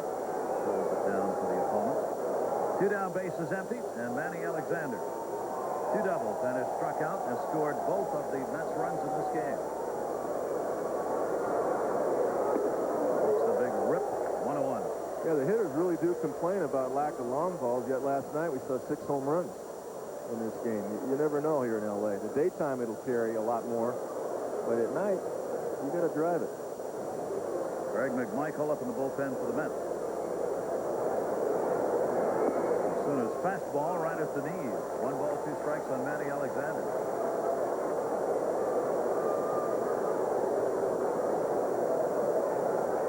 Well, he's got 2 things he can do here: up the ladder with another fastball or a hard slider down and away. He's got to count in his favor. 1-2, went down and away and got him. Osuna 4 strikeouts in his relief appearance, retires the Mets in order in the 8th inning. It remains a 1-run ballgame. Holiday Inn Hotels. We're spending $1 billion to make every Holiday Inn as good as the best Holiday Inn.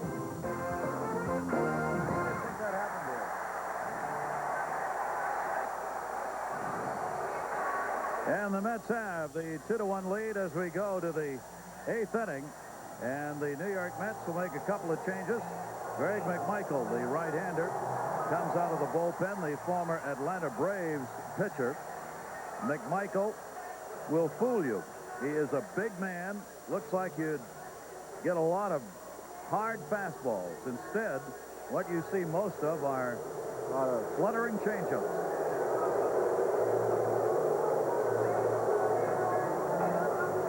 Double switch will be made by Bobby Valentine as Butch Husky will come out of the game in right, and Alex Ochoa will be in right field. Ochoa will be batting in the number 9 spot in the double switch, and McMichael will hit in the Husky spot in the order. Bottom of the 8th inning, a 2-1 ball game.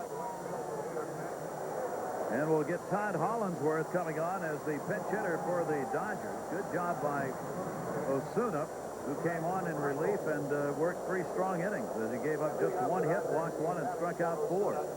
We have seen some outstanding pitching, Kevin Kennedy. Yeah, we really have. The starter set the tone, and both relievers, Lytle for New York and Osuna for the Dodgers, did a fine job getting to this point. 8th inning, 1-run ball game. Todd Hollinsworth back with the team, one of the real surprise stories. He got sent down to AAA after being the Rookie of the Year last season in the National League, and then struggled mightily to start the year. Now back up and coming off the bench here in this situation. Well, the Dodgers want to see a little more power production.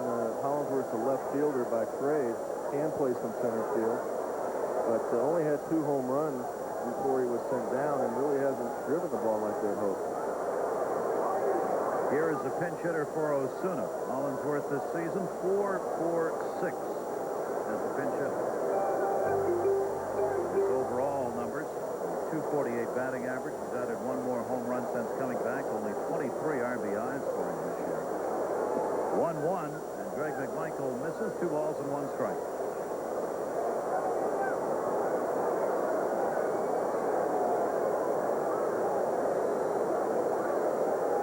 Good work by the starter, Dennis Reyes, in this game, and then Osuna. Hollinsworth fouls it off. It's held the Dodgers in it here. 2 balls, 2 strikes. Well, McMichael's throwing those 80, 81-mile-an-hour sinkers or changeups, whatever you want to call them, and they're dipping out of the zone. So he's trying to keep it down here, especially late in the game. You don't want to get deep the middle in on a 4-seam fastball. You want to keep him in a good part of the ballpark. Ground ball pitcher. 2-2 delivery. Down low again, and the count is full, 3-2. McMichael this season, that has been the problem, if there has been one. Early on in the year, in particular, when the Mets bullpen was a disaster. He was giving up far too many walks. Settled down, and of late been good. Foul back again, and the count remains at 3 balls and 2 strikes. His 7-7 record coming out of the bullpen tells you he's been in some situations where he probably either didn't hold a game or blew a save. As a reliever, to have 7-7, pretty high numbers. It really is. This is a huge out right here because you got Butler on deck who can run a guy over. Then you got the big guys coming up. center field. Lance Johnson drifts in. He's got it. Big out right there. That's a huge out. Getting that leadoff man in the eighth. Your attention, please. So McMichael gets the first out. The Dodger bullpen, obviously, will be active again. Worrell and Dreifert both warming up. Since we're in the eighth inning, Worrell would be coming on if the Dodgers could get the lead here. Dreifert probably coming on if they don't. And Dreifert may be the guy that closes for Los Angeles next year. Got that kind of stuff. Yatz is still waiting on the bench. Dodger catcher not starting with a hamstring problem, but available to hit. Yeah, they have a key back in the clubhouse that they can work on. That's what Mike's been doing, getting himself ready in between innings. Brett Butler coming up. Picked up a single in his last at-bat. 1-4-3. Gone over to play for the New York Mets, of course, before coming back to the Dodgers. Played center field for them, then gets traded back. He's put up good numbers against his former team. 8 hits in 24 at-bats so far this season. Overall, 313. Showed bunt. Missed outside, 1-1. Well, Brett will try to do the same thing here that Hollingsworth did. He'll work the count. He's going to try to get on base any way he can. And if that means going full and getting a walk, that's what Brett will try to do. So he will not swing unless it's a pitch that he knows he can drive for a base hit. He has 2 bunt singles this season, 16 total infield hits. Takes the pitch down low, wants the new baseball put out there. Count goes to 2 balls and 1 strike. Any way to get on. What he's after right now to be the potential tying run on base here in the 8th inning. Alfonso's a good 10 to 15 feet in front of the third base bag on the edge of the grass, looking for the bunt. Tried to lash it by him and fouled it off instead. 2 balls, 2 strikes. And also, Alfonso shading a little bit to the third base bag here, trying to eliminate a double. Got the left fielder playing way over as well. So if Brett hits one down the line, still may have a tough time getting to second base. They're playing him that way. Big hole between short and third. 40 years old now and a .291 career hitter. Brett Butler with a 2-2 strike, 1 down. Greg McMichael got it in, chopped towards second. Andy Alexander. And 2 down in the Dodger 8th inning. 2 away, nobody on. Sunday Night Baseball game of the week will be coming up as 3 of the American League's biggest sluggers will take their cuts when the Texas Rangers head to Chicago to face the White Sox. Gonzalez, 22 homers. Thomas hitting .370 with 23 homers. Albert Bell, 21 home runs. Sunday night, 8 o'clock. You'll see them, ESPN Sunday Night Baseball game of the week. Eric Anthony has come out for Roger Cedeno to pinch hit. 2 down and nobody on here in the 8th inning. Russell trying to do anything here to get a base runner on and do something with it. Anthony will take the pitch from McMichael for a strike. Well, the main reason right here, Billy Russell's looking for an extra base hit. He's looking for a double, preferably a long one, a home run by Eric Anthony. A better hitter by trade than Cedeno at this point of their careers. Anthony this year has picked up a couple of home runs, only 60 at-bats. 2 doubles, 2 triples for extra base hits. What this does, it makes McMichael work a little more carefully to Anthony than he would Cedeno. If he makes a mistake on Anthony, it's a home run. Cedeno doesn't have that capability on a consistent basis, at least right now. Not that type of hitter. 2 ball, 1 strike count. Anthony called up from AAA on July 10, where he was batting .381 for the Dukes. 2-1 pitch, got him to chase one down and away. 2-2. Great sinking action, 78-mile-an-hour sinker right there. Everything he throws moves, McMichael sinks. And that's how you get the ground ball. 2 down, 2-2 the count. 2-1 the score. That's on top here in the 8th. The pitchers have gone at it. McMichael, 2-2, missed inside, full count.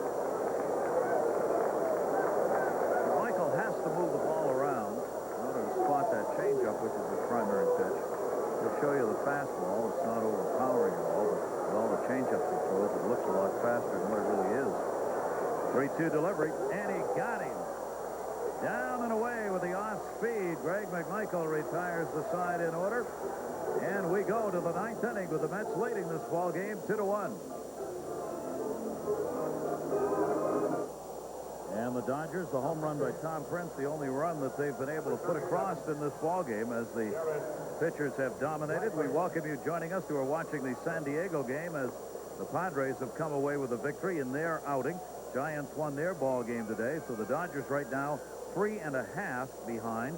It'll either be 3 or 4, and this ball game is over. And don't forget about San Diego. Long way to go yet. Only 8 games back. Darren Dreifert has come out of the bullpen and will replace Osuna, who worked a solid 3 innings. Number 0, shortstop, Ray Ordonez. Dreifert. And we'll get the new center fielder, Hollingsworth, as well. Stays in. He pinch hit. He's hitting in the number 9 spot where he pinch hit. And Dreifert will be batting in the number 2 spot for the Dodgers with Cedeno out of there. And the Mets will try and add to it here as the Dodgers are going to have Mondesi, Karros, and Zeal due up in the bottom of the 9th inning. So the Mets would like to get, obviously, as many as they can, but at least one more here so that the home run can't be the tying run in the ball game. Darren Dreifert is a guy that can start next year for the Dodgers. Got a Oral Hershiser-type hard sinker, or he can close. So they're debating what to do with him depending on what happens with Worrell. Got a hard sinker, hard slider. Very good fastball, 96 miles an hour. Dreifert gets Ray Ordonez chasing that. 1 ball and 2 strikes. That's the hard slider right there. Watch the bottom fall out of those.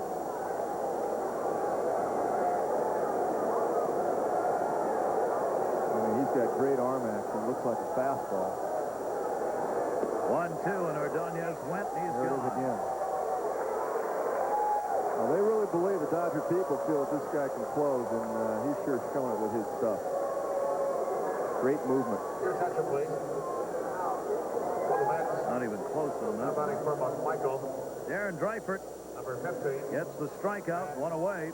Franco. And Matt Franco will come on as the pinch hitter for the Mets in the number 9 spot. Franco has been the premier pinch hitter in Major League Baseball.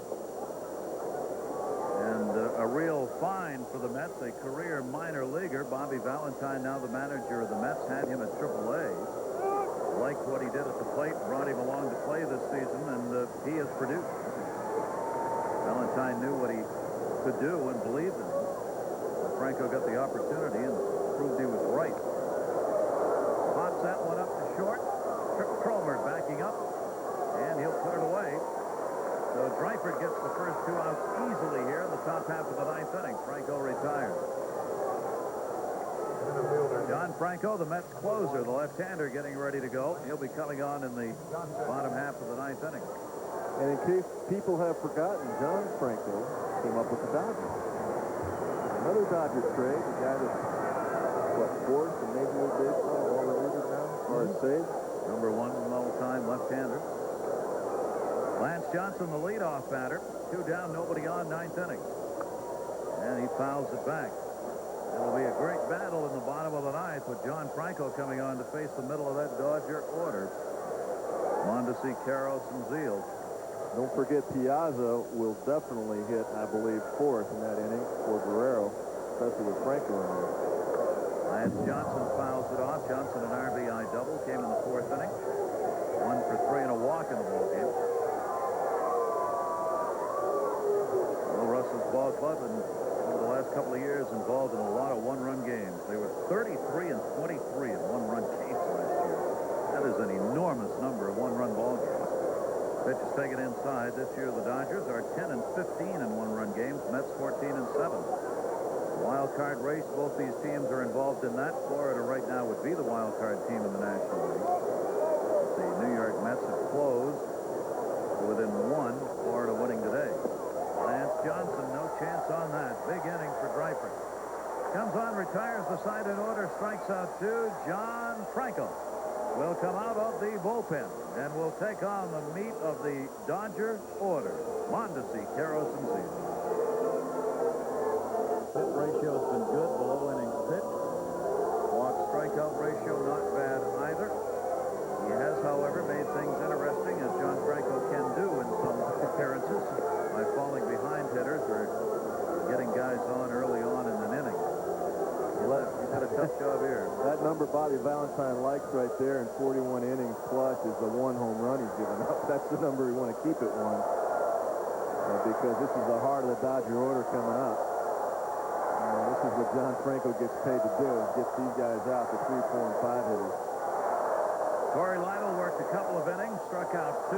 McMichael an inning, struck out 1. The starter, Brian Bohannon, gave up 1 run, 4 hits over 5 innings. He's the pitcher of record. Dennis Reyes, the starter for the Dodgers, their left-hander, pitcher of record there, 2 runs, 8 hits off him. And we go to the bottom of the 9th. John Franco, be interesting to see how he works to these hitters, because you're going to see these kinds of numbers by these hitters against Franco. Well, this is what managers try to do, too, late in the ballgame, is get the right matchups against the relievers. Of course, you're not going to pinch hit in this situation, but it just so happens Mondesi's had success against Franco, and so has Zeal. 3rd hitter of the inning, 8 for 16. So here we go in the bottom of the 9th. Right-handers against John Franco this season, hitting only .216. First ball hitting to 3rd. Alfonso can't get it. Playmate Ordonez, but not in time. And the leadoff man is on for the Dodgers in the 9th inning. Raul Mondesi. Well, we talked about Mondesi being a first ball hitter, and he was on his pitch. Franco makes the 9th pitch. You see if it took a little bit of a funny hop for Alfonso. He chopped it off. If he went to short hop it, then had to stop, and that's why it went off his glove. Kind of got caught in between there. Alfonso was charging hard to try to get the short hop, realized he wasn't going to get a short hop, and had to stop, and that's why the ball got off his glove. Ordonez made a great play, but Mondesi runs too well. Beat it out. It is an error on Edgardo Alfonso, the first error we've had in the game. So the stage is set for a rousing bottom half of the 9th inning. There are the numbers for Eric Karros against Franco. Karros in this game 0 for 2 and a walk. Batting .272 on the year. Mondesi at first will be held by John Olerud. He has stepped off a fairly decent lead over there on the left-hander. Inside gets away, down to second Mondesi. And the Dodgers have the potential tying run in scoring position. Well, that's a huge pitch right there because it eliminates the double play. And when Eric is not hitting well, he is susceptible to the double play ball. Mondesi doesn't have to try to attempt to steal second base. It plays right into the Dodgers' hands. Now he can go for the win right here. Pitch right here, a little slider down and in, and Hundley couldn't get to it. This location looked like they wanted to backdoor him there. Hundley was sitting up middle away, and the ball came down and in. That is the 6th wild pitch by John Franco this year. I don't think you'll see Eric worrying particularly about hitting the ball on the right side, playing for the tie. I think you'll see him go for the long ball, especially if he gets a pitch to do it. He's not going to give himself up here. He's paid to win ball games. They've called it a pass ball. Throw at second, not in time. Mondesi with Ordonez sneaking in behind him. So Hundley charged with a pass ball on that. Tough call because Hundley was sitting away and the pitch missed location down and in. But it did bounce. It looked like a hard slider. Just looking able to execute defensively. Nobody out. Dodgers trailing by 1. Bottom of the 9th inning. Tying run potentially. It's out there at second base.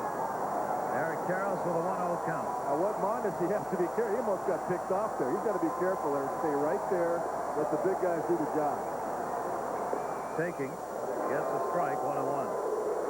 Ordonez is very good at sliding in behind runners. The Mets use that often. When the right-hander's hitter up, you're normally looking at the second baseman to cover. And while you're watching the second baseman, Ray Ordonez will sneak in from behind. Almost caught him, too. He almost got Mondesi. Monty should not be thinking about stealing third base right here with nobody out. You got Karros up, Zeal, who hits Franco on deck, and Piazza in the dugout, and will definitely hit if the situation comes up, which it looks like it will. 1 ball, 1 strike, nobody out. Carros got jammed, stepped back, fouled it off. And a 1 ball, 2 strike count on Eric Carros. Another slider right there. Eric tried to stay inside that and hit that ball to right field. That's why you saw a little bit of a funny swing there. Now with 1 and 2, he's just going to try to make good contact. If he get a base hit to the right side, fine. But he should be trying to drive the runner here. He's the power guy. He should be trying to drive the base, hit the base hit if he can do it. Not worry about going to that side. Franco tough against right-handers. He moves over to the third base side of the rubber. Brings that pitch down and in. 1-2 delivery. Fastball missed inside. 2 balls and 2 strikes. With that particular pitch by John Franco, it'd be very tough for Eric to change his swing and hit the ball to the right side. So this is just a good reliever against a good hitter right now. And Eric's got to go for the win. 2 balls, 2 strikes. Mondesi off second base. Ordonez again moves in. There's the pickoff play again. You're right. He's very quick at that. Franco makes a nice throw. Monty's got to be careful.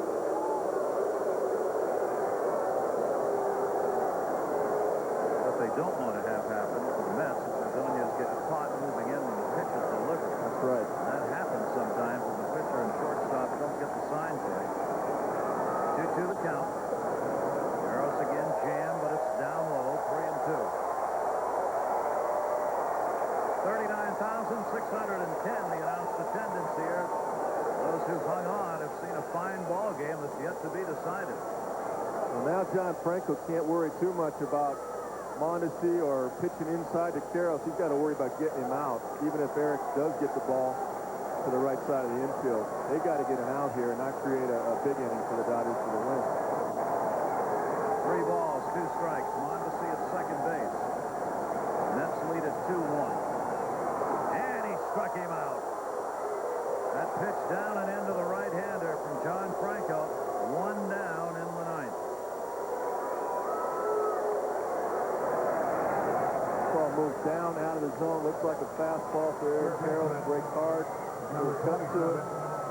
And Eric was going for the win, but Franco beat him. 1 away, and Todd Zeile. Johnson's got the helmet on. On the bench and available to hit. Big-time numbers against Franco. Well, they've got Guerrero on deck right now, but Piazza, with the helmet on, is getting close. Battle at second base has everybody involved. That time Manny Alexander tried to jump over. There's Wilton Guerrero. A lot depends, too. If Zeile gets a base hit to win it right here, you may not see Mike hit Piazza. They may not take a chance. But if there's 2 outs and Mondesi at second base, then, of course, are they going to pitch around Piazza if he pinch hits? Put the winning run on? That may happen to face Tom Prince. So there's a lot of things going on right here between Bobby Valentine and Bill Russell. Sports Center coming along next. All the highlights of the day in baseball and the rest of sports for you. 1 down. The pitch stayed inside the Zeile and missed it. Ball 1. Now, if Zeile happens to walk right here, I got to believe they're going to see Piazza in first and second runners. But runner at second and 2 outs, you may not see Mike because Bobby may elect to walk Piazza, take it out of his hands. We'll see. Valentine's got his closer on there. We'll sit and watch. 1-0 count. Mondesi off second. In the dirt. Good stop. Todd Hundley boxed that one. Kept it out in front. And the count goes to 2 balls and no strikes on Zeile. Now Guerrero has left the on-deck circle. Now he's coming back out. A lot of cat and mouse going on right now between the 2 managers. Guerrero went in the dugout, chatted with the skipper, Bill Russell, and came back out again. 2-0 count. Situation baseball. Franco likes to try and get hitters in the first couple of pitches to chase balls out of the zone. Now he's got to come in. Gets the strike by tailing 1 away. 2 ball, 1 strike count on Zeile. Zeal has not done well against lefties this season. Great arm speed by John Franco. Watch the bottom fall out of this one. Zeal pulls off it. That inside-outside work, he throws that ball that has a screwball effect to right-handed hitters that goes down and away, and then comes back with that little cutter to the right-hander that goes down and in. Steps off again, getting Mondesi out there at second base back towards the bag. Yeah, now with one out, it's not a given that Mondesi won't try to steal third, but if he does attempt to, he better not get thrown out. You better make sure he's got a great jump to do it. So that's what they're talking about right now. Got Alexander and Hundley and Franco talking on the mound about that right now. One out's a different situation because if Zeal hits a fly ball and Mondesi's at third, it's a tie game. Alexander, the second baseman, came over to make sure they've got the signs down here that are being used in the infield. 2-1 score. The Mets have out hit the Dodgers 9-4, have the 2-1 lead. Fire from over. Mondesi led off the inning, reaching on the error, second on the pass ball. 2-1 count. Todd Zeal. Outfield very deep. Grounded down to third. Alfonso foul ball. 2-2.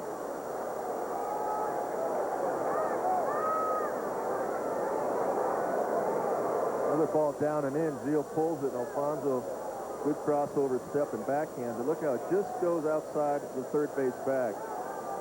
That's what the umpire is looking for. Not where he caught the ball. He's looking to see if it crosses the third base bag, fair or foul. That's the judgment call. Zeal 225 off left-handers. 182 with runners in scoring position. Faces both situations. 2-2. Left field. Gilkey was deep anyway. Mondesi halfway. Gilkey had to reach out to get it. Did not have that one lined up well. Had trouble picking it up off the bat by the looks of it. Lance Johnson looking over at him like, okay, baby. 2 down. Second baseman, number 30, Wilson. Well, this is the one ball that Franco gets up a little bit. Zeal put a nice at bat on it, drove it, had some sinking action to it. Mondesi wasn't sure and almost got caught. Gilkey makes a pretty strong throw. On he gets back. A little nervous on the bench. Bob Apodaca with a jacket on the pitching coach. Valentine the manager. John Franco looking for another save. Has 2 down. Mondesi remains on at second base. Wilson Guerrero will hit. He is 0 for 3 in the ballgame. Only 227 against left-handers. Strike 1. Well, this is the reason that Guerrero's hitting right here. Is because the base is open, and I think Bobby Valentine and Franco would be smart enough to definitely pitch around Piazza. So Billy Russell's not going to pull the trigger here. That's Guerrero hit. And Guerrero's behind on the count. Strike 2.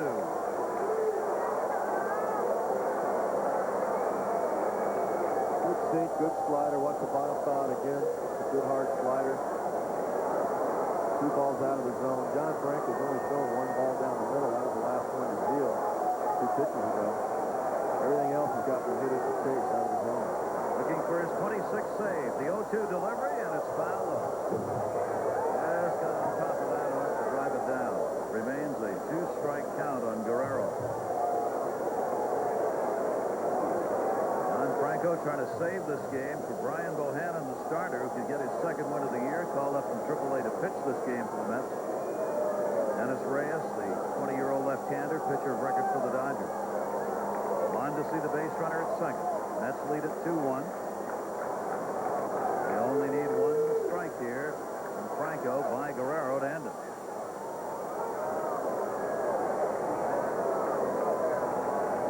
Two-strike delivery by Franco. It bounces. You're going to bury one. That's the way you bury it. Yeah, I don't think John's going to throw anything close to the plate since Guerrero's been chasing pitches out of the zone. Franco is not going to make a mistake up in the zone. He's going to go lower. I think they'll throw the same pitch. Head on the count here. 1 ball, 2 strikes. Carroll's chasing some bad pitches. Same as Guerrero's doing now in this at-bat. Credit to Franco, really. His stuff is that good. His arm action is that good. He has great movement. Confident enough to get behind hitters and then battle back on them, believing he can throw strikes. 25 of 428 to save opportunities for Franco. 1 ball, 2 strikes. Mondesi off second. Guerrero chops it down to third again to stay alive. It remains a 1-2 count. Well, that was a hittable pitch for Guerrero. I don't think John's going to miss up there again. Sports Center coming along. The decision by the Bulls on Jackson. All the Major League Baseball scores and highlights and National Football League news with their big weekend coming up. Sports Center's got it all for you. Franco's trying to get you to Sports Center right now. The Dodgers would like to make him wait a little bit. It's a 1-2 count. Runner goes. Line drive. Foul ball. Mondesi was running on the 1-2 count. He'll head back to second.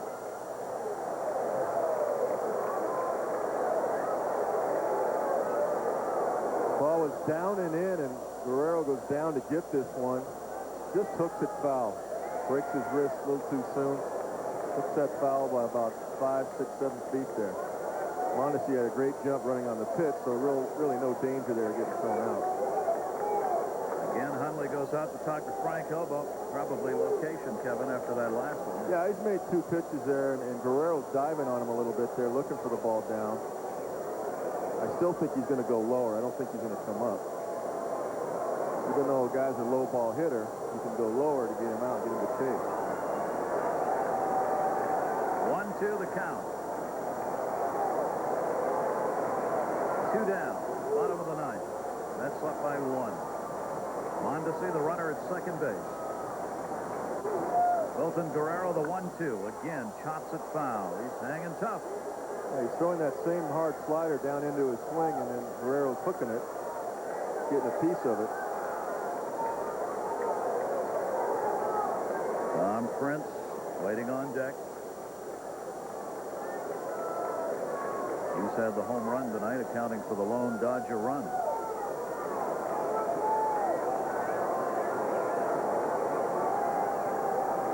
Franco missed outside with it. 2 balls, 2 strikes. Yeah, John Franco threw a couple balls down and in. This time he tried to go away because Guerrero's been measuring him. Got to change his eyesight a little bit. It's turned into a real battle. 1 strike away, 2-2. Swung on, grounded towards third. Alfonso to end the game. It's over.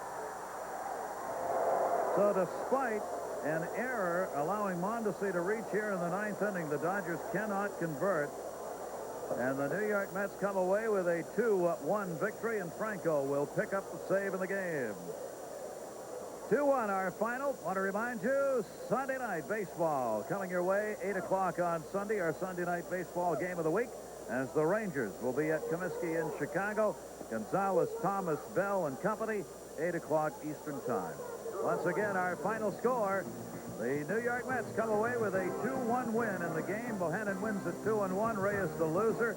He is 1-2, and John Franco picks up the save. For Kevin Kennedy and all of our crew, I'm Gary Thorne. Thanks for joining us, everybody. This has been a presentation of ESPN, the worldwide leader in sports.